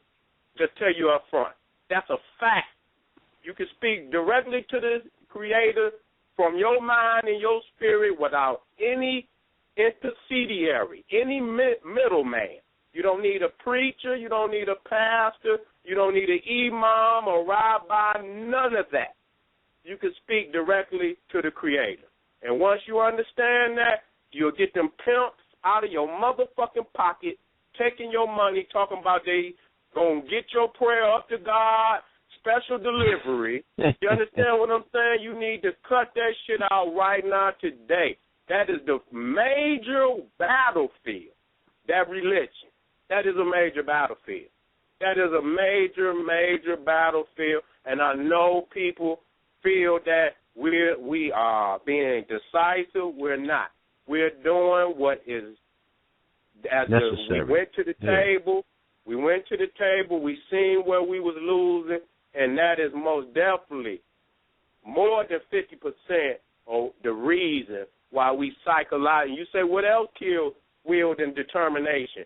A motherfucker telling you that if you do this, that, and the third on this peckerwood, God ain't going to let you into heaven. God ain't going to do this, that, and the third. When you got preachers that are preaching in the pulpit against any type of, you see what I'm saying? But in the same language, you've been told that you have free choice. That's right. You've been told that you have free choice, but at the same time, they're going to tell you, oh, but you could burn in hell for those choices. Like, that's right. Fuck? Is it free or not? No, it ain't free. It ain't never free. I mean, the church can excommunicate you. The goddamn church, the Catholic Church can excommunicate you. You know what that means? That Pope can deny you interest into heaven. A man. Wow. They can excommunicate you from the Catholic Church. If the Pope excommunicates you, you're supposed to be denied entrance into heaven. Now, you mean to tell me a man? Because he's the vicegerent of Peter, so if he's sending the missive upstairs to Peter, who's guarding the gate, your ass can't get in. You can't get in. So in other words, the Pope can send you to hell. The Pope can send you to hell. He can. Wow. In Catholicism, he can. He could deny you entrance into heaven. That's right. If he has to communicate you from the church. That's right. That's true. You outside of the glory of the Lord. Period. That's a lot of a semblance of power for one man to have. Oh man. You know what I'm saying? That's religion. And the Catholic Church is like wow. The head beast. That motherfucking Catholic Church is a head beat, and all of the tentacles of that motherfucker, from the Jesuits to the motherfucking Knights of Malta, all them motherfuckers. They all tentacles of that one beast, and they vicious. Motherfuckers talk about the Jews, but that Catholic Church is more vicious than the Jews. I'm telling you. Them motherfuckers got one up on the Jews. They might get two up on that motherfucker. That he is the Inquisitor. You know what I'm saying? Oh, and this no is doubt. an Inquisition, so let's be very mindful of that. You know, and from what I understand, the Jews are just the financiers of that particular entity. You know? Yeah. So there's a lot of collusion that we're looking at. When I see one, I see the other. You see I can't make both the distinction. Yeah. Yeah, but sometimes it's good because when you go for the head, you want to know who he is. You understand what I'm saying? So if you get one shot to take at a motherfucker, you make sure you take it at the right one. You see what I'm saying? And they on the same team, but they still not all equal. They don't, it's still some infighting, and if we might can't see it, and we quick to talk about niggas, but it's infighting. But let's take a step back. Look at the Arab world. Now, as bad as it is in the hoods of America, I tell you what, go over there to any one of them motherfucking countries over there and tell me what's worse. You tell. And you go down to Mexico, them motherfuckers down there, man, I looked up murder capital. All right? These is world capitals. World capitals. And the numbers that them motherfuckers had as far as murders for whatever thousands, millions people that was in the city, man, this shit was astounding. This shit was astounding. You had 2 or 3 we talking about a list of 50. On a list of 50, man, you had 2, 3 fucking American cities on the motherfucking list, man. Them motherfuckers down there in South America, one of them cities, man, has 1,600 murders in it, man. We be talking shit about black people as if we don't see what the fuck going on with other people. Far worse than us. Far worse than us. We ain't got them kind of murder rates them motherfuckers got. Man, we ain't got them kind of murder rates, baby. I'm telling you. That shit is bullshit. Doing decapitations. Right. Yeah. So, that's that propaganda shit, man. That's propaganda to make the situation appear to be dismal. And sometimes, and you just talk about what kills the will and the false media, false numbers. This many murders going on. This many black people in poverty. This, that, and the third. The numbers alone can kill the spirit. You see what I'm saying? Them, so far. The misrepresentation of the numbers. That's right. Yes, indeed. Because our people, we are crippled when we're introduced to fear, and when we're introduced to pessimistic ideas and things of that nature. What the European has mastered through his social scientists is the fact that he controls the minds and the hearts of the masses through media, through these fake-ass polls. The fact that you go to sleep every night and you see the news programs focuses on 92% of negativity. 90% of that is in drapes and melanin. So they'll tell you what kind of lipstick Kim Kardashian was wearing, all of this dumb shit, and then they'll tell you about a bunch of niggas killing each other and a bunch of, failures at the hands of black people. They'll never mention what happened with a European. If they ever speak about a murder and they don't show a picture, then you know that that's a European. And, when we go into the realm of the unconscious or the subconscious, when we go to sleep, we go into our sleep state, which is our creative, which we actually utilize to create reality with the program of the nightly news, of the ratchet TV that we might have been binging out on, of watching fucking Saw 1, 2, 3, 4, 5, and 6 niggas smoking and shit, high as a kite, watching these horror movies that have all kind of subliminal imprints inside. Ain't no black man killing no white people in the movies, so I don't even know why we watching them. You feel what I'm saying? And you know, I stopped watching that shit a long time ago. Yeah, and we listening to the music because they program 20 songs to only play on the same radio station. I travel state to state. I hear the same 20 songs on every single station. You feel what I'm saying? Yeah, so like you were saying, it destroys our determination and our will. We don't see enough of us winning. The only time we see one of us winning is when the motherfucking Knicks break their losing streak, or when LeBron and them is dunking on a nigga, catch a ball in the end zone, and we root. But then even with that, we are torn apart because one nigga got a favorite team and another person got a favorite team, and these are my team colors. And you know what I'm saying? So we still in competition even when it comes to that. And we don't even know how to celebrate the fact of a victory. I don't care who wins that night.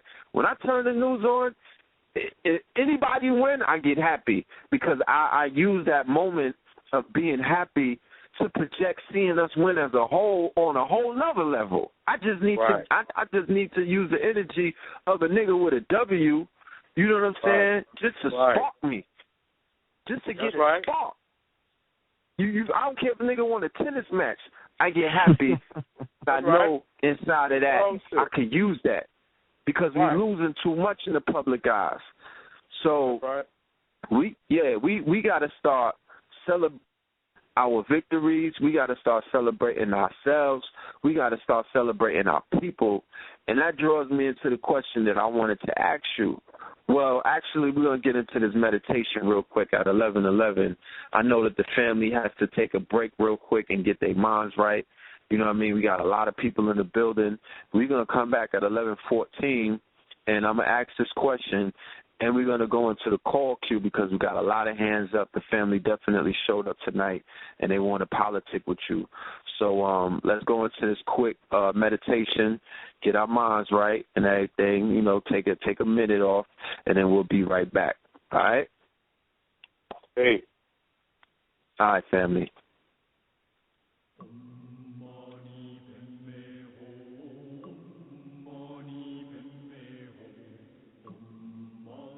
Padme Hum, Mani Padme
All right, peace, peace, peace, peace. Peace to the family.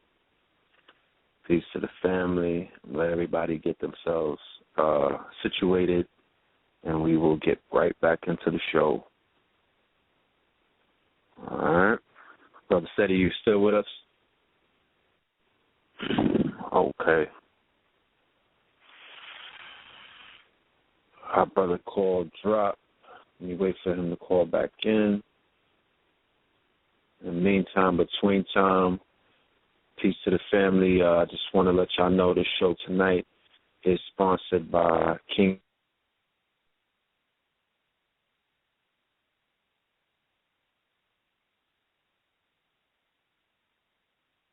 Yeah, the brother's line just dropped. He'll be calling right back in. Again, tonight's program is sponsored by Kings County .big cartel, KINGZKOUNTY.bigcartel.com, as well as SogoBiz.com, Ocean14Corp.com. All right?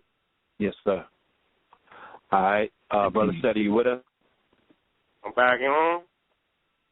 Yes, all right. No doubt. All right, let's get back into the convo.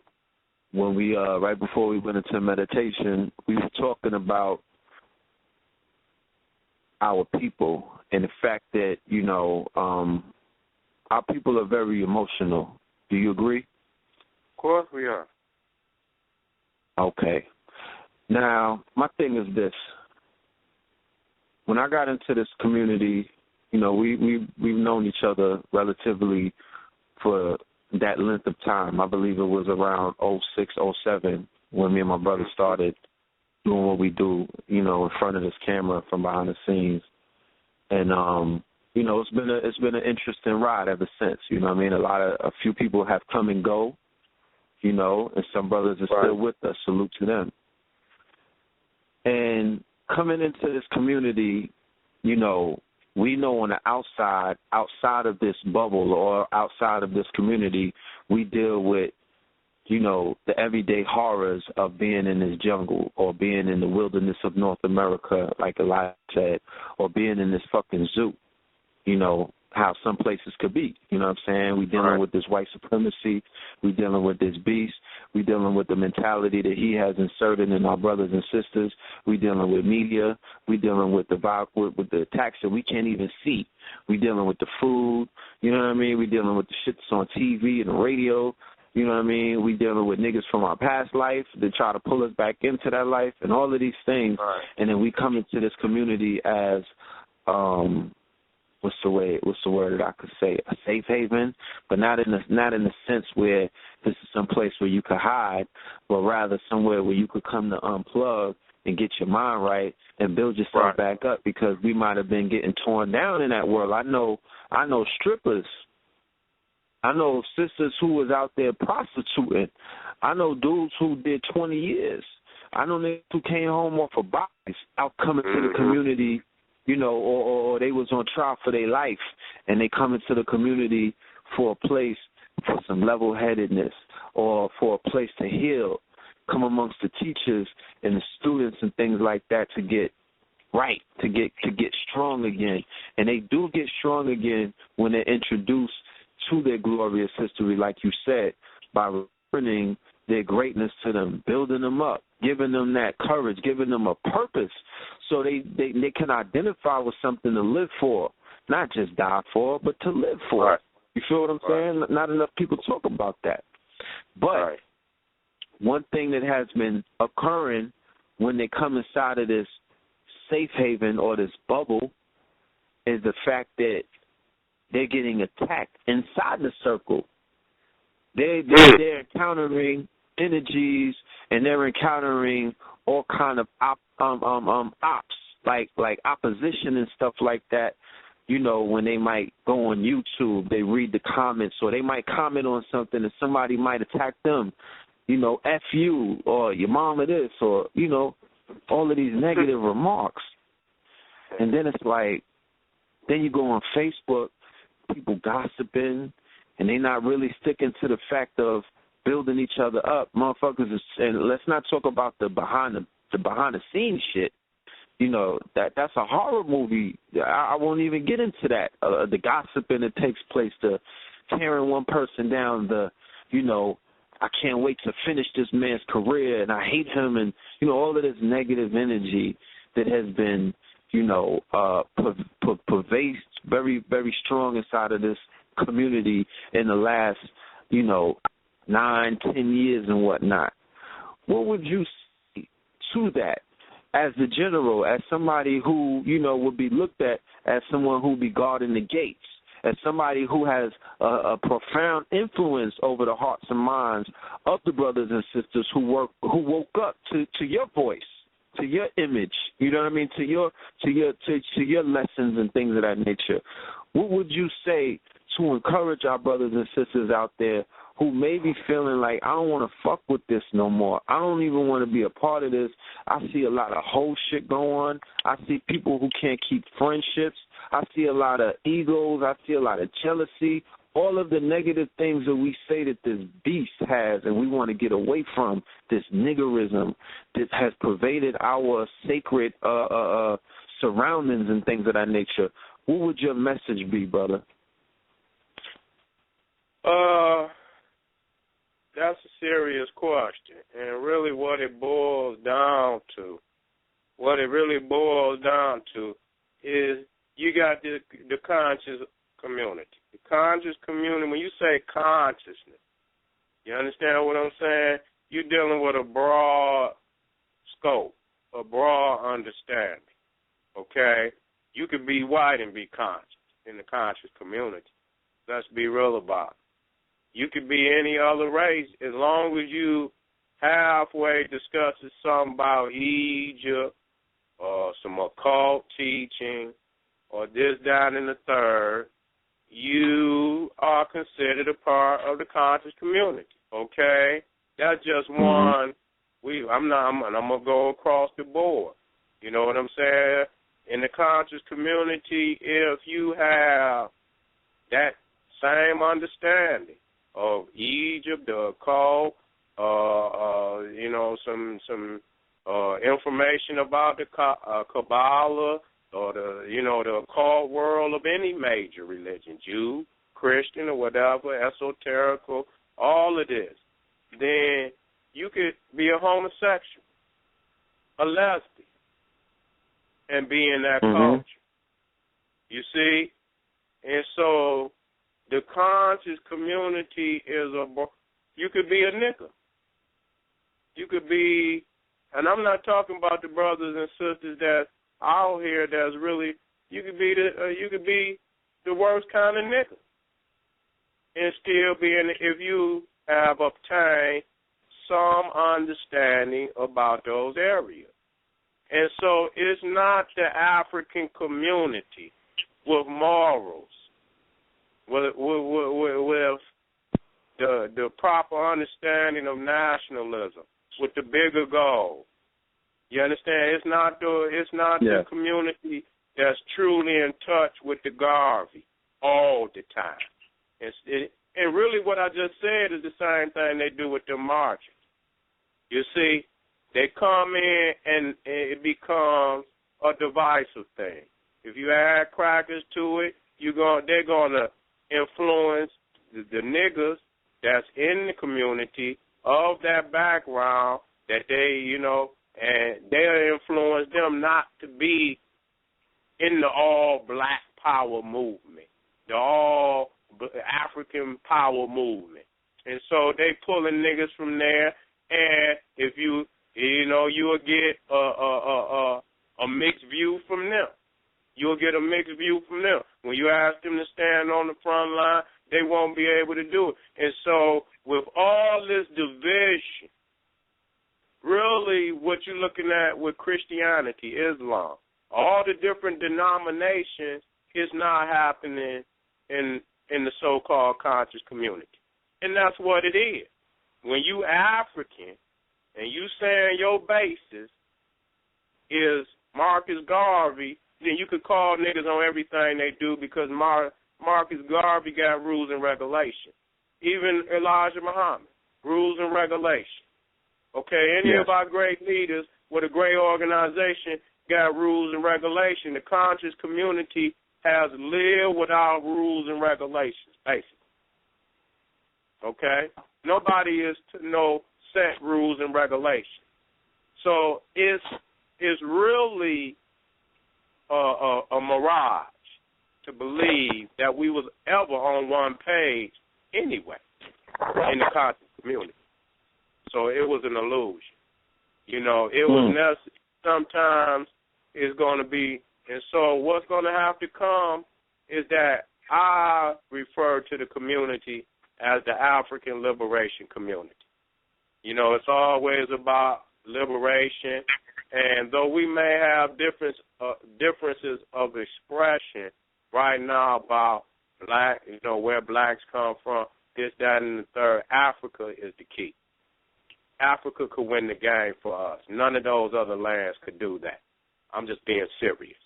Africa could win the game with the African way. No other land could do that. And so without us having the consciousness of Africa on that level and understanding that, you got a bunch of niggers, Niggers, niggers, okay, with a little bit of knowledge, but he a bigger fool than before he got it. You understand what I'm saying? When you ain't got that curriculum and that will and determination and that spirit, when you ain't got your divinity and you ain't got all that, then the nigga will use whatever little so-called knowledge he got to destroy his family, his brother, his race, and even in essence destroy himself. So he works with it. Yeah, so they worse with it than he is without it. You understand what I'm saying? If they didn't have it, they wouldn't even show up in the community and expose their ignorance. But now that they got it, they can do it. And so it's just clear we have to distinguish who the fuck we are. And really what's going to happen in the conscious community, there's going to be a split. There's going to be a split where the African liberation community no longer refers to itself as a conscious community, even though we're conscious. But we have an African consciousness. We have a black consciousness. See, we have a liberation. We're not just conscious because it only means aware, that you're aware. But the question then becomes, what are you aware of? Because you could be aware of ignorance. It only means you're aware. It don't mean you really know the truth. It just means you're aware of whatever particular information that the people are being exposed to under the subject heading, quote, unquote, consciousness. It don't mean you got the truth. It don't mean you're doing anything about it either. You could be conscious and you could see a woman being raped. You're aware of it. You're conscious of the rape, but that doesn't say that you're going to do anything about it. So consciousness is only a step. You see what I'm saying? It's only a step. Yes. So reality is we don't have no basis in the community, well, that particular community. Because just like I said, I don't subscribe to being a part of the conscious community, even though I profess African consciousness.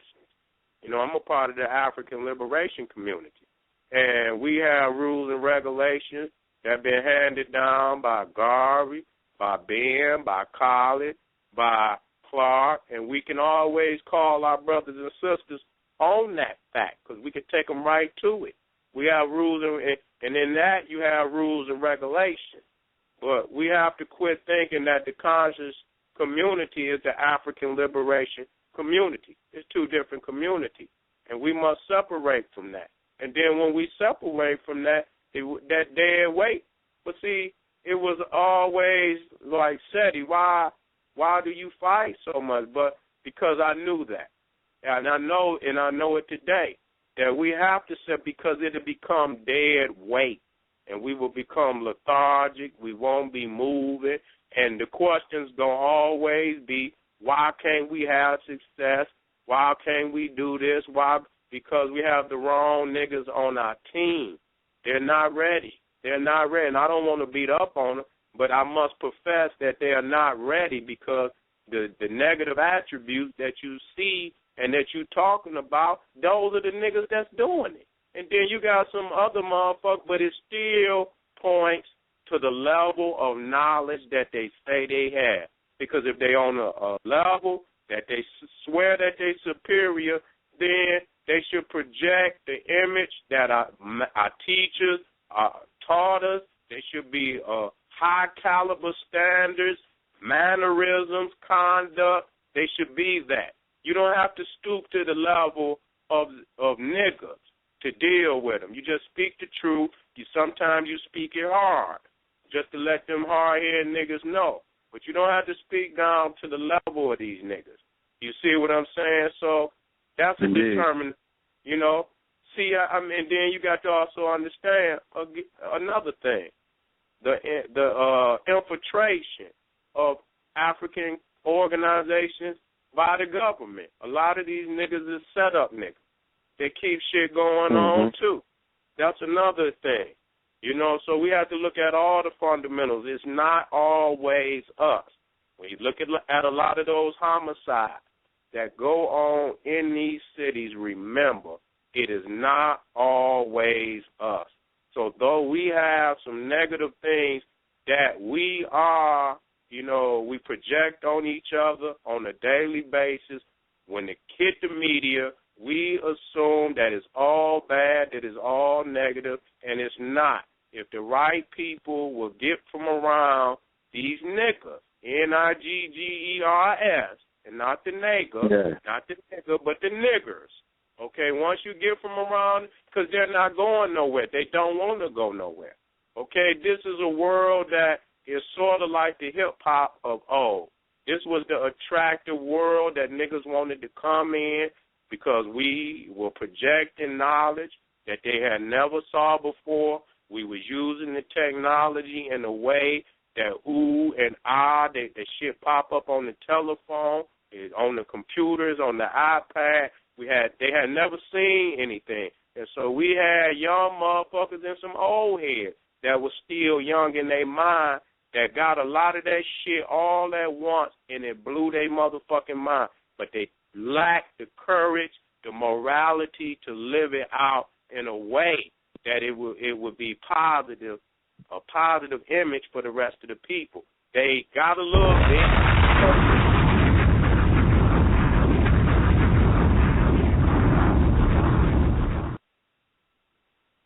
You know, and that we got to just quit thinking that it's all us and that. The bottom line is this, and I used to tell one of my other young G's this. You watch a train, and watch back in the old school how niggas jump train. You know, jump on it and get a free ride.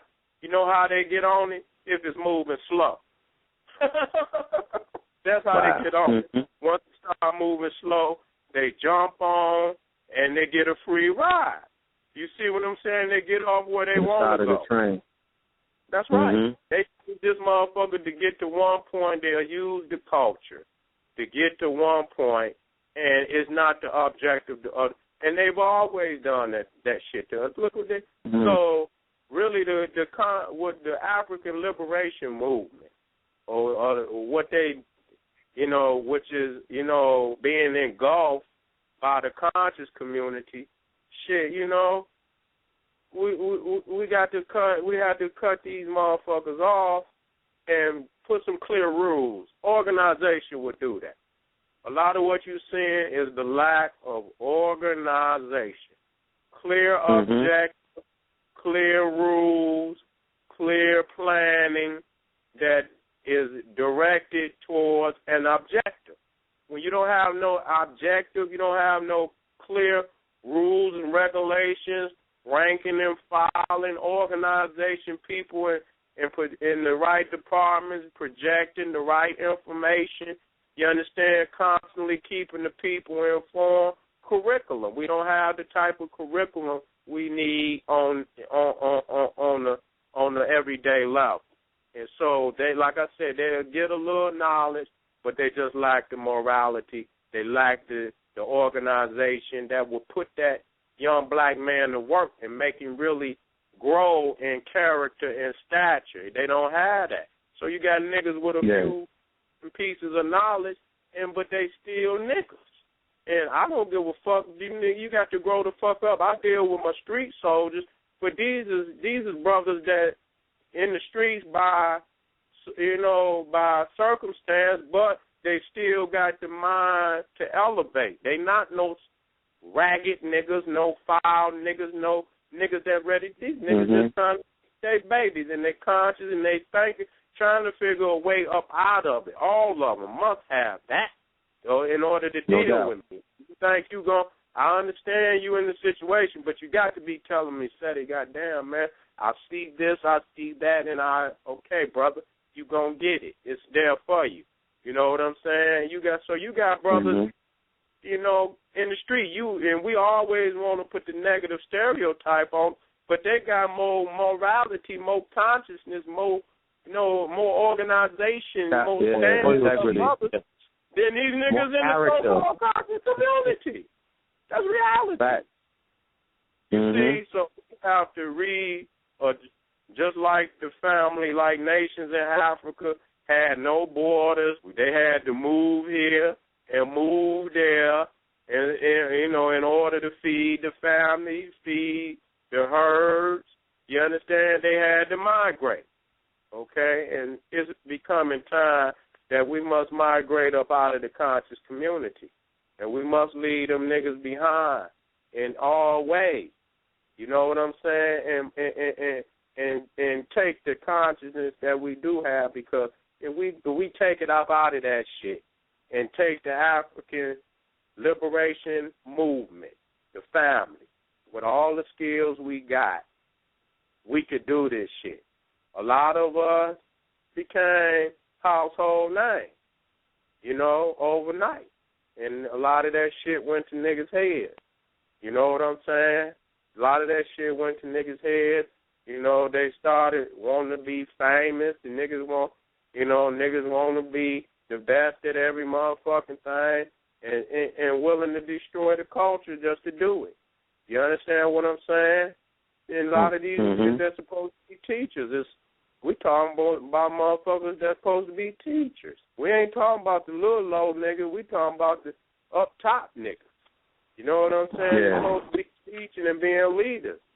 So if the motherfucking leaders and the top cats is doing it, the old heads is doing the shit the young niggas think they need to do. You know what I'm saying? So you have to hit reset on these niggas.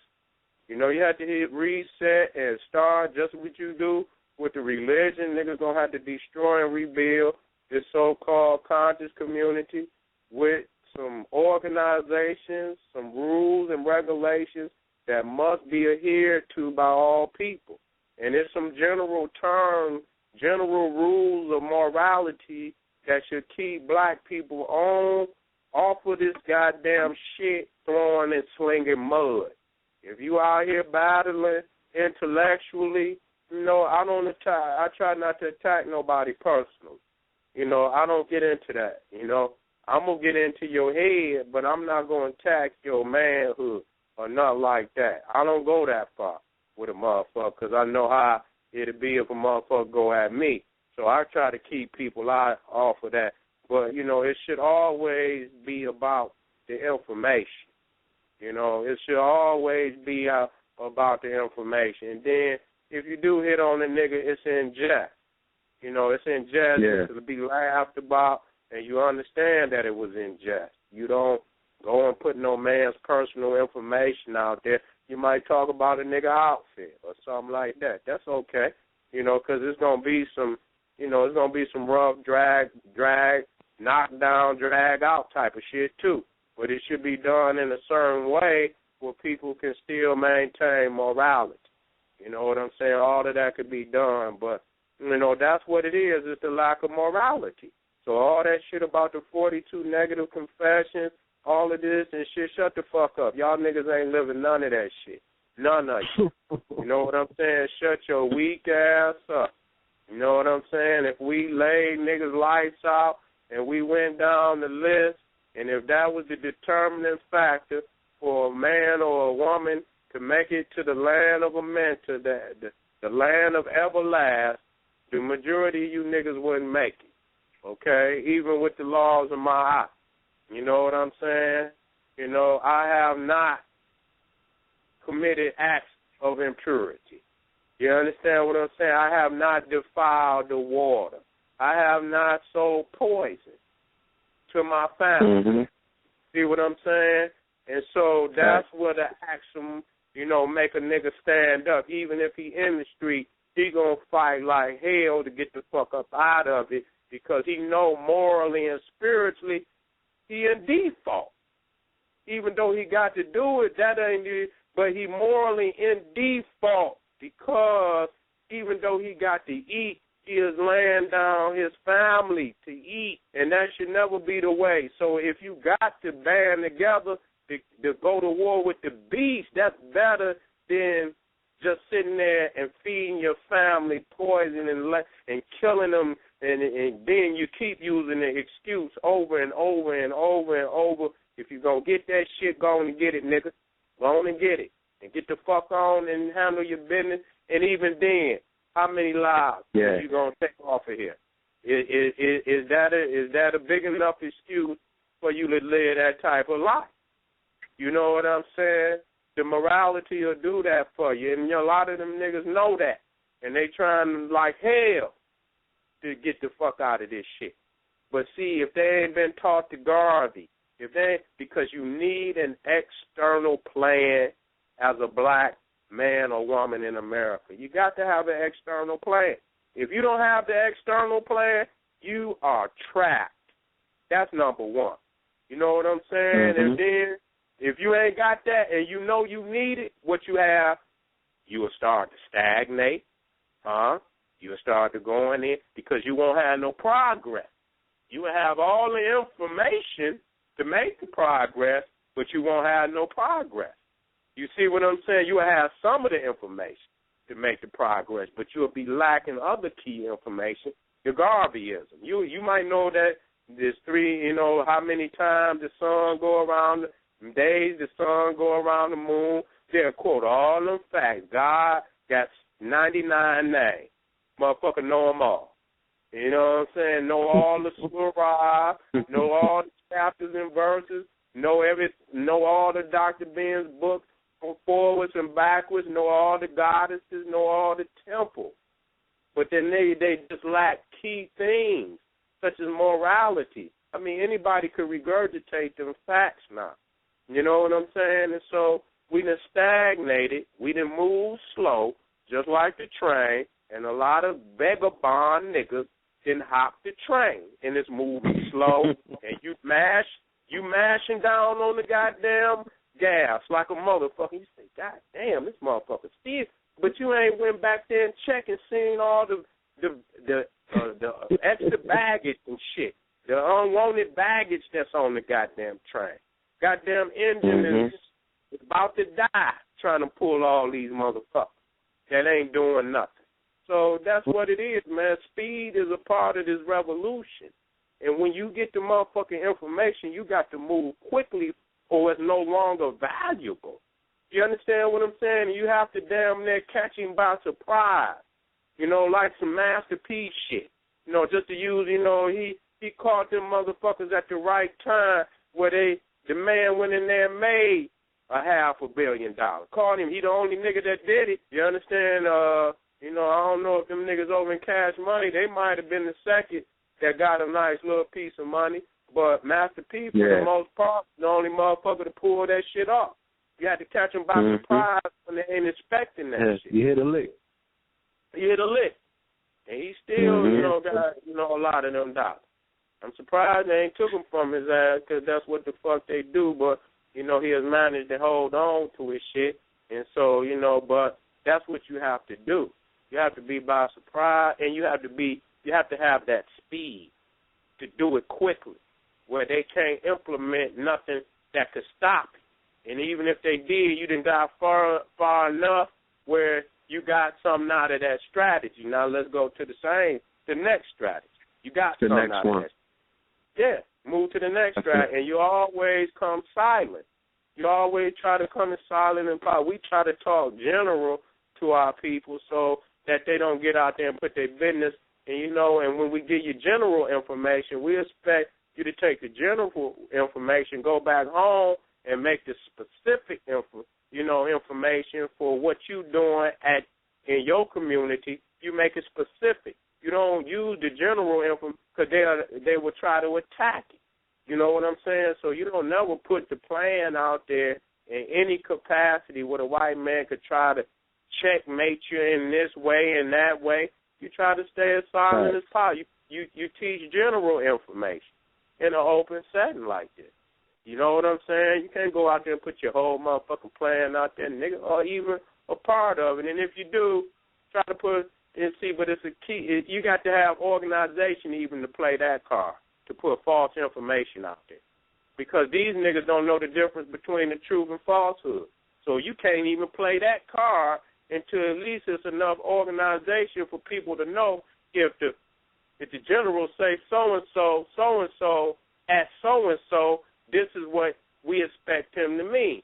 You understand what I'm saying? So if you got organization like that, I can play a card and put some information out for the enemy to eat off of that will lead him in the wrong direction. But I can't play that card. We can't play that card because too many of our own people who lack organization will pick the information up and take it as the truth. So you got to have the people on one accord to even play, and that's a military strategy, to play information for your enemy to feed off of so it will lead him in the wrong direction and give him a misunderstanding of what's actually happening. But in order to play that card, you got to have everybody on one page so they would know that this is a card being played like that. We can't even play that. We can't even use that strategy right now because too many niggas will pick the information up and take it to be true, okay? And you have a bunch of dumbass motherfuckers, you know? So that's where the organization come in, where the rules and regulations come in. You know what I'm saying? You know, all of that play a part.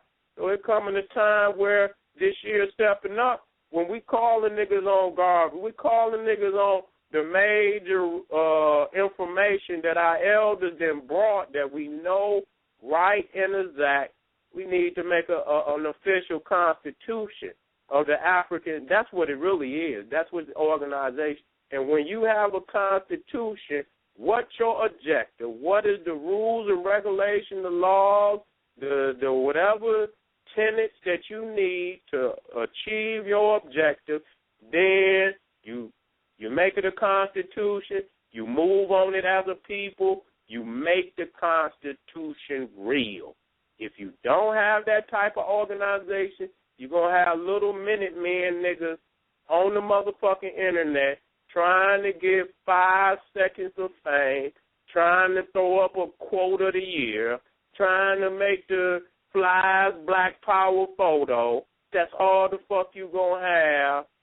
You're not going to have the real work. It's time for the real work. You know, Indeed, brother. it's just time for the real work. That's the bottom line today. Indeed, definitely. Let's Let's do phone this, calls. though. Indeed. Yeah, let's go to these callers and open up these lines so our brothers and sisters could politic. All right, our first caller, we're gonna have to bring King Simon in. Caller from the 347-496. Peace. Peace. Hotel, Shalom, all of that. Hotel, brother. Peace. What up, King Simon, man? You been online all that time, man? Yeah, the whole thing, brother, sounded real good. You did a great job. That's why we can't wait until you come Sunday, January. Oh, yeah. It's going to be glorious, man. It's going to be glorious. I've done a lot of work for the family. You know I'm going to represent for our three African God kings. You know I'm going to do that. That's right. So. And I want to let the family know that the doors open at 7 p.m. It is $20 in advance. Go to Nicholas Brooklyn, Nicholas Harlem. You know, Nicholas Harlem's over there on 125th between Madison and Fifth Avenue. Or come to Nicholas Brooklyn in Brooklyn and get the tickets in advance at 570 Fulton Street. And it's $20 before 7 p.m. That's Your 7 phone p.m. breaking up. Can you hear me? Yeah. Can you hear me? Yeah. I hear you now. All right, good. Just let them know that it's a tribute to our living legends and our warrior ancestors, such as Dr. Khalid, of course, John Henry Clark, living legend Dr. Ben still around, living legend Ashwa Kwesi still around. They doing what they have to do. So that's the best man for it, man. And everybody celebrated their Earth Strong right here in this month. As far as between this month and December, these guys celebrated their Earth Strong. So it's going to be a great event this Sunday, man. Thank you very much, Sara Suten Setito. You know how we do. Oh, thank you, King Simon, man. I appreciate you bringing me in, brother, so I could get up there. And I know, family, me in New York, they had a long relationship. You know what I'm saying? So it's like being at home, and I'm always eager to get to New York and represent for the family, you know. And so I can't wait to get there myself, and I guarantee you ain't going to want to miss it. You ain't going to want to be nowhere else on the planet. You're going to want to be right there at Nicholas, Brooklyn. You're going to want to be there on that day at that time, because it's going to be a very glorious event. Bottom line. Twin, let me give you my number. If anybody wants some more information, it's 347-496-1022. Once again, 347-496-1022. Come early because this is a smaller venue, but, you know, we had to keep it tight and intimate tonight this time, so we're going to make it happen. That's right. We're going to have them out the door. Shit, fuck. We have them in the street. We're going to have them in the street, baby. We might have, I wish it was summertime. We have to open the door. Hey, let them know damn sidewalk and look in. Let them know young people are free, man, 0 to 17. Right. They are free to 0 to 17. Let them young people come in, man. Let them talk. That's right. Bring the children, most definitely. And it's going to be that type of lecture. You know, it ain't going to be the all out. You know, we got subject titles this strictly for the elders, you know. And it's really going to be about my experience with them, you know what I'm saying? And I got a lot of stories that I could tell y'all. And just look at the greatness of all, you know, especially those three. Those are my focus. And Ashra Kwesi too. You know what I'm saying? Him too. And so you got some of the greatest minds of the last, I mean, since we've been over here in this country. Shit, I mean, we ain't just talking about, we talking about in the Western Hemisphere. And you know what? I was doing some research today. I found it funny, man, because we talking about, you know, a lot of people don't know Sheikh Diop. His birthday is December 28th. That's right. Okay? Right. And not only Sheikh Diop, but let me go here. Chancellor Williams was born December 22nd.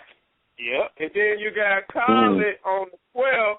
So me, Chancellor, Diop, Ben, and Clark, we all, and Khalid all Capricorn. Yes, sir. See what I'm saying? Yes, and Ivan Van Sertimer was born January 26th. So even though he wasn't the Capricorn push right on into the next damn zodiac shit. Well, SETI, that number 8 being that he's a 26, that is a Capricorn number. That's a Capricorn energy. So don't worry about it. Right. Right. That's right. I jump on. Don't drop the signs, dog. Don't hold back. Shit, don't hold back. Come in where you need to come in. And so it's a lot of energy moving in this time. You know what I'm saying? That let me know. I say, damn, I just wanted to see. I say, well, damn, I heard Shay Diop was right around that time. And so I don't know. We're going to have to do better. Yes, sir. You know what I'm saying? So when we do next year, we should most definitely make mention of Chancellor Williams, Sheikh Diop, and I think it would be best to give honor to Ivan Van, because January 26th, I mean, we talking about all within like 30 days, a little over 30 days. And January 19th is Leonard Jeffries, brother. January 19th is Leonard Jeffries, brother. Oh, yeah, well, I'm going to have to put that on in there, too.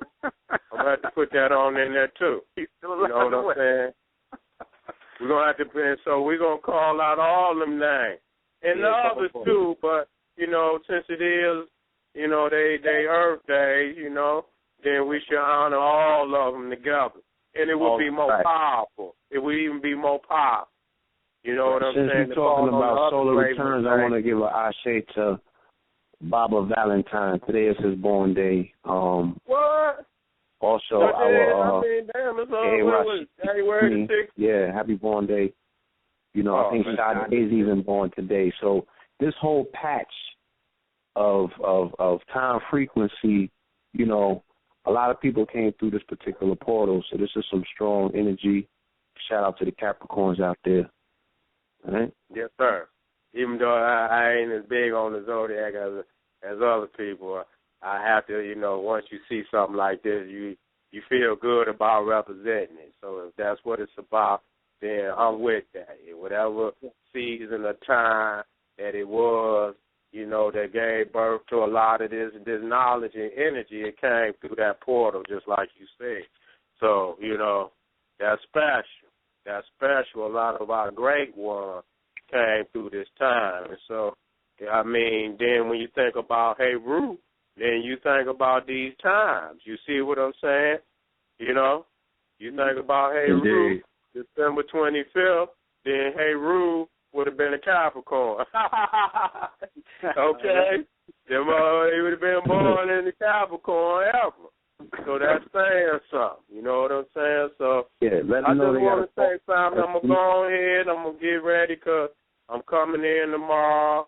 You know, of course, I got to go see the Grand Master because he didn't call for me. So I'm going to go see Dr. Ben, and he going to give me the energy, you know what I'm saying, to get a lecture Sunday evening. So I'm going to go on and get ready because I'm going to get up early. I got a lot of things to do.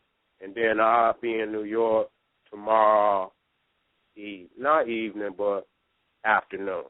You see well, what let me I'm know. saying? Make sure you call me, man. So all right. Yeah, I'm gonna call you. You know, I'm gonna call you and I'm gonna give you the information and everything. So, all right, family. I'm gonna go on. How much time? Oh, it's 12 o'clock. So we hot.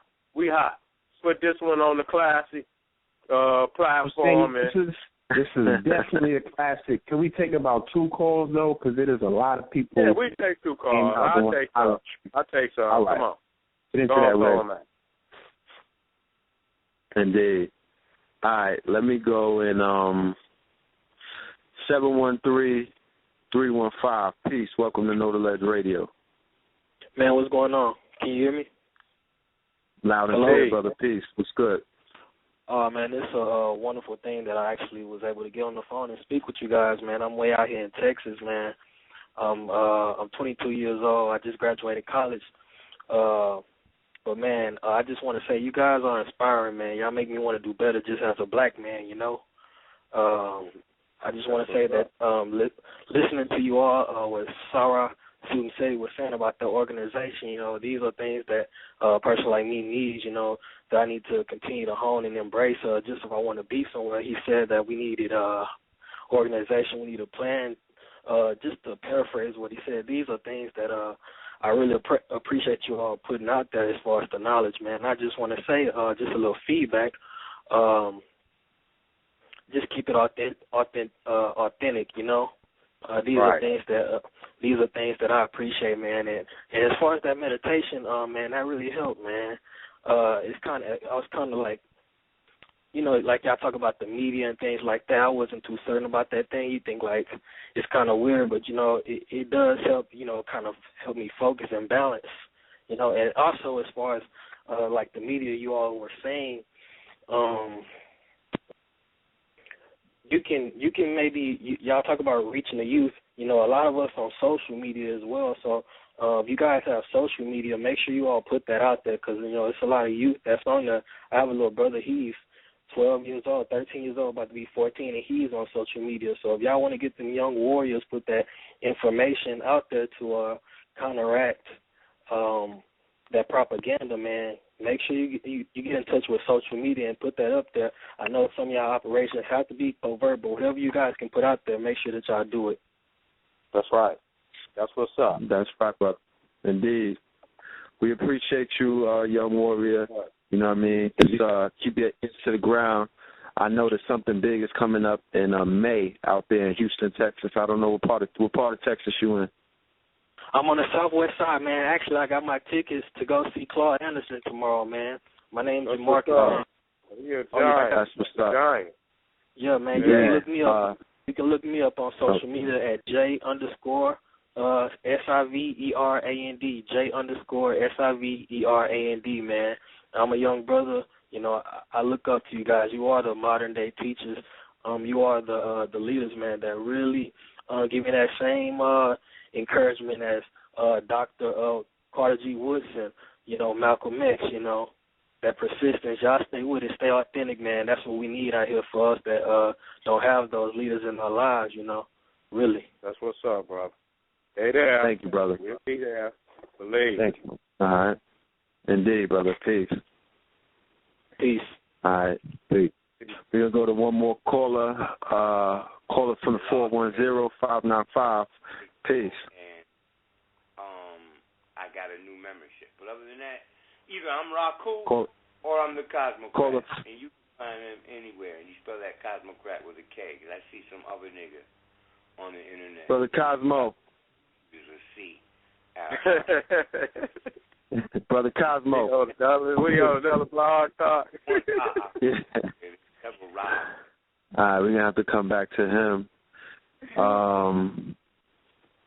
Caller from the 719-321. Welcome to Know the Less Radio. Peace. Peace. Okay.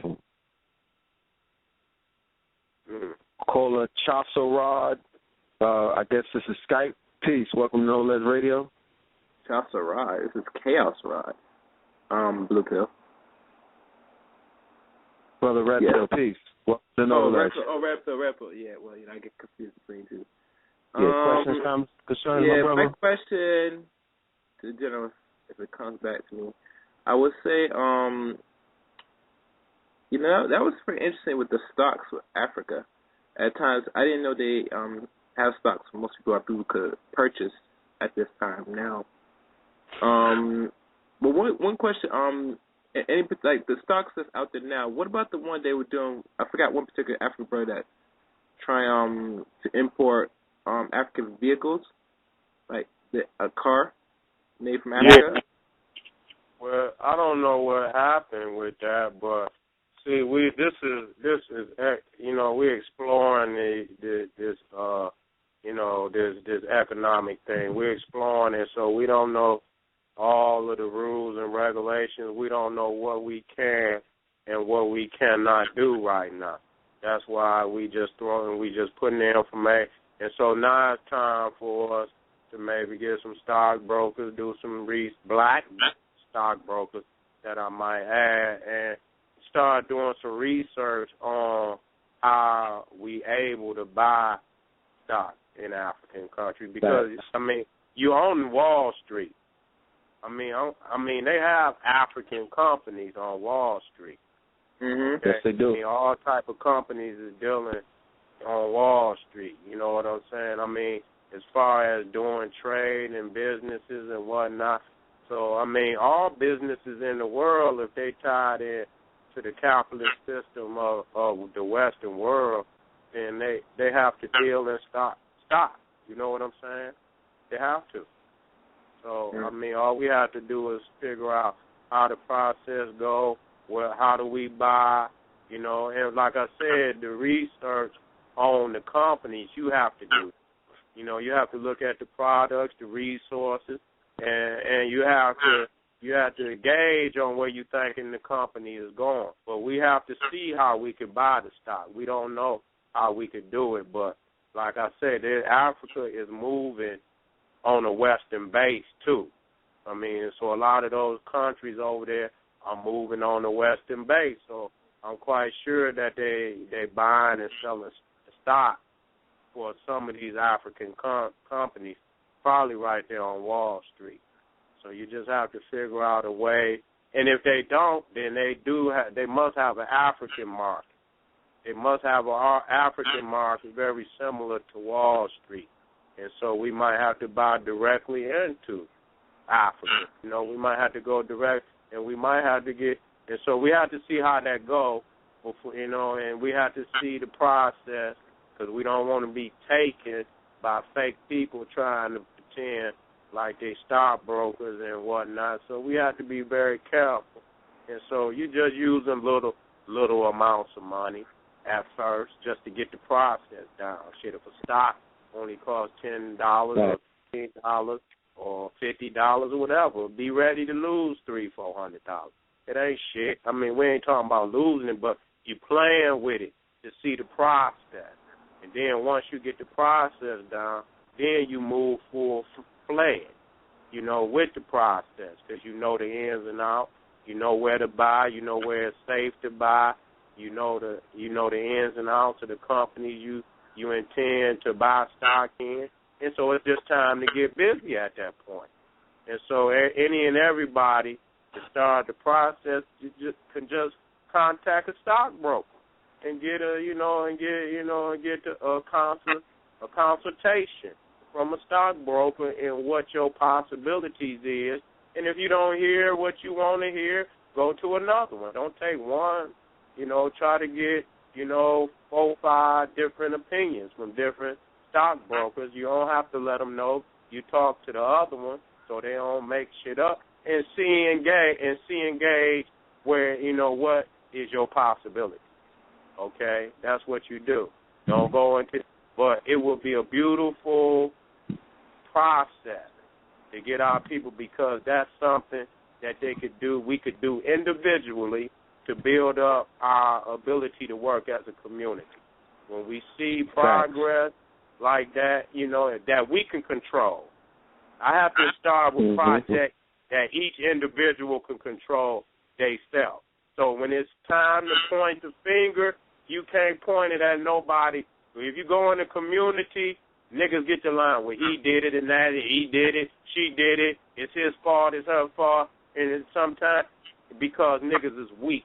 When you give a person a chance to do a project on their own, they build up self-esteem, they build up a certain morality, they build up a certain vision that they wouldn't have if they didn't have that personal success. So I'm going to end there. It's personal knowledge and know-how, you know what I'm saying, that they can direct and teach other people. So one person that's a student now becomes a teacher, you're not going to learn that by somebody doing it for you. That's right. That's true. Mm-hmm. That's true.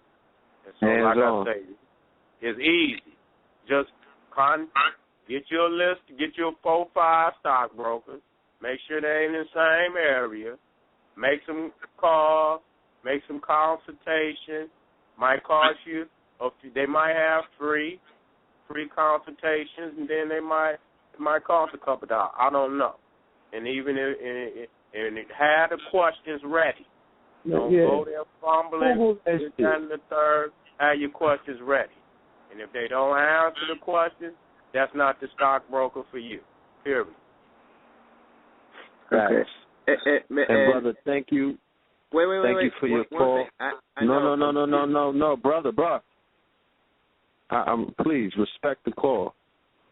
All right. Thank you for your call. And when it comes, I have information for you as well. Look up Zimbabwe for the African-owned cars and things of that nature. I think it's a Kantanka or something, but Zimbabwe. Thank you for your question, and thank you for your call, brother. All right? All right. And for the brother SETI, we have, I received a few text messages from some people that are listening to the call, and they would definitely like to continue the conversation with you, you know what I mean, in terms of information that they want to share with you about the stock market. And, yeah, that's what's up. I definitely... Get with me later and at a time conducive for y'all, and we can maybe, we can do a show, just, trying, and that by that time, we can probably put together some more information and whatnot, and then they could come on and we can all come on and try to bang out some general information without, necessarily giving the specific information. Good, brother. I definitely look forward to that. So, yeah, you got room for one more, or you good? Yeah, go and give me one more, and then I'm gonna go ahead and get ready to get down to New York. All right, 240, caller from the 240-442. Welcome to Know the Ledge Radio. Peace. Peace to Know the Ledge. Peace. Greetings. Peace.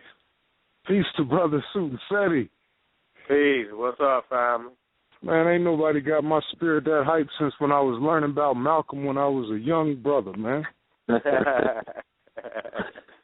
Hey, and which pill is it that's hosting tonight? Is that Blue Pill? Who is this, Blue or Red Pill? Again? Which pill is hosting tonight? Which one of the brothers? Brother Red. Peace. Brother Red. Hey, man, y'all got to have Suten Setito on here more often because he had just spirit hype, man. This was excellent, man. I don't know what to say about it. Y'all are my elders, though. I appreciate the show so much. Please, will you brothers do as much work as you can? I know you all might not feel like anything coming back, but I promise I know it's meaning for something, and I know it's building up for something, and I know it's just excellent and right on point. I'm sorry if I'm over-enthusiastic, but it's rare to hear somebody that got so much force. You ended it on the note we need to end it on. Here. Yeah, man, it's just rare for somebody to have so much force, so much lack of fear, and I can hear the person's heart behind what they're saying. And like I was saying, man, you got Red pumped up, that got me pumped up. The whole show is just excellent, and it represents the time that we're going through right now, and just keep reminding everybody of that spirit that's inside of them, and that's what I love this show for. That's what I love you for, Brother Suten Setito, and peace to y'all and everything that y'all do, and that's all I got to say. Thank you for calling in, brother. Appreciate that. Yeah, brother. No doubt. Salute, brother, and, we definitely going to keep that fire burning. That's what's all up, right, man. I appreciate it. I appreciate the experience, brother. Thanks for calling me. And, invite me on. I'm always there for you. And y'all just continue to build. We didn't have our moments, and we're going to have plenty more. Believe it. Indeed. Yes, sir. That's life. That's growth. You know what I mean? And I want to applaud you and salute you for your growth and development, something that was on full display tonight. In terms of your information and your trajectory, where you're taking your movement and things of that nature. So, your leadership. So, from one man to another, I want to acknowledge that, let you know that we see you and we salute you. You know what I mean? And you're gonna carve that path, you, brother. I appreciate everything. And like I say, we done grew up together, man, on the same block, really, you know what I'm saying? So this is our culture, and we done grew up on the same block, so I tip my hat off to you and the work that you and Blue Pill and the rest of the family is doing. I appreciate what y'all doing. The take more than one, and y'all holding down the square, and I'm holding down the square. So it's positive work, man. So I salute y'all and the work that y'all achieving. We need everybody on this front line. Yes, indeed. We do. We definitely do. So, hey, salute. Appreciate y'all for calling me, man. And let's do that. See you Sunday. Let's figure that time out. You know, whatever it is, if it's 30 days from now, and we're going to bring that economic thing, man. And I'm going to bring what information I got at that time. You bring what your information. Trust me. And you get family geared up. We coming to the table. It's going to be a feast. You know what I'm saying? The family is going to be able to see a new paradigm with this economic thrust into the motherland. You know what I'm saying? That's right. And, you know, the general is leading the charge. Then once we start doing that, we're going to start talking about bigger plans. But we must do the first things first, and that's that. And once we do that, that's going to build up the esteem and the confidence for us to move forward. So, all right, family. I'll see y'all soon, man. I'll see y'all soon. All right, Hotep, my brother. Hotep. All right.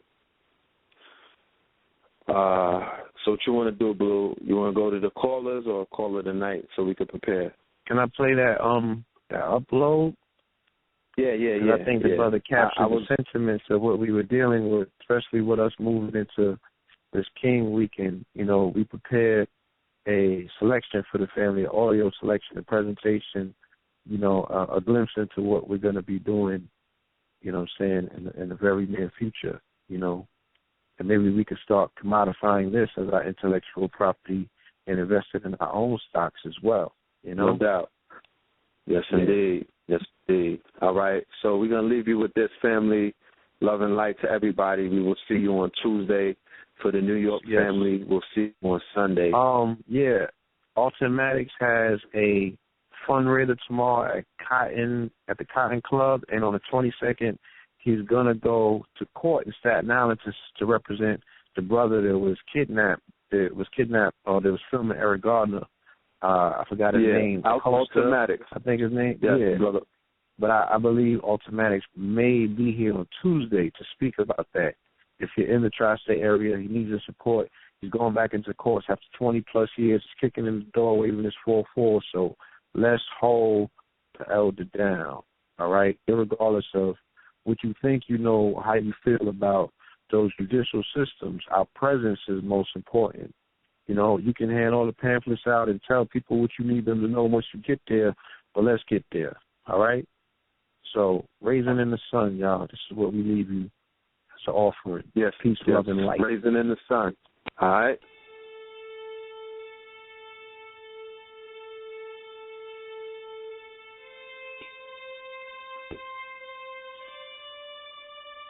My people are not strong enough to let go of the dream that no longer provides them strength. A dream deferred with a rotten stench. My people are buckling under the weight of this dream that has become such a heavy burden that 5-year-olds literally have to have the might of Hulk Hogan to hold on and hold up this crumbling dream.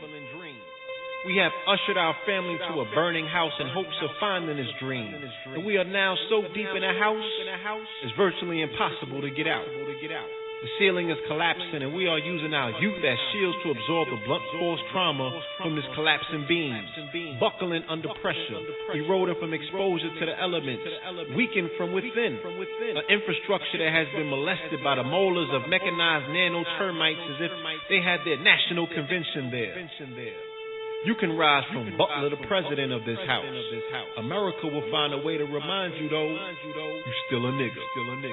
In this house, you can rise through the ranks of being America's boy to America's dad. Primetime entertainment in the big room. America will still find a way to remind you, you still a nigga, boy. You can go from mammy of the house to first lady of the house. And America will fix her big fat mouth to remind you and your children, you still a nigga.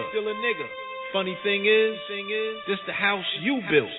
And those unruly house guests are just visitors from out of town who have overstayed their welcome. But these some savvy tourists, They found where you hid the deeds and they put their best forgerers on the job, but now they got the nerve to try to show you the door because they found them some Mexicans willing to do the shit that you once did with no hassle. They ain't about to be waving no deeds in the face of these usurpers, telling them to tread water back to Europe. Oh no. They know the Mexican will settle for a room in a house that they can all pile into on some Airbnb shit. Even had the nerve to call them dreamers while they reinforce the stereotype that your babies are America's nightmare, worthy of death by firing squad. So, again, what happens to a dream deferred? What happens to the unique vision of our future by our future dreamers? How long are we to trade or forfeit our dream of a better tomorrow for a cookie-cutter version of a dream that is not realistic? Is it not a movie prop like Pleasantville, the white picket fences? Or are you still invested into this dream? If you were evicted out of the big house and had to live in a tree house, would that strengthen the roots of our family? Is this burning McMansion with mega rooms tricking us to believe just because the fire hasn't reached your wing of the house that it's not on fire? Oh, that's just them burning, huh? What becomes of a dream deferred? What consequence does the constant, non-stop loop of seeing Mike Brown's body undone, drying up like a raisin in the sun as the blood careens down the street and life retreats into the clouds? What does this do to the psyche of a child? Seeing Eric Garner, a gentle giant, being dealt the most aggressive of treatments on camera at that, but being told what you saw was not a crime. Unfortunately, this was not only a signal to the police around the world, or the militia, or the vigilantes, or anyone with a nigger gripe, but also to your children who mimic behavior. It won't be too long before a song hits World Star or a clip hits Vine with one of our own applying a chokehold. Remember, the children have to laugh to keep from crying. Keep in mind, what you feed to the subconscious before closing your eyes becomes a reality you project when you go to sleep. It's time to wake up and stay woke in order to dream a new dream. The babies is watching. Eyes wide.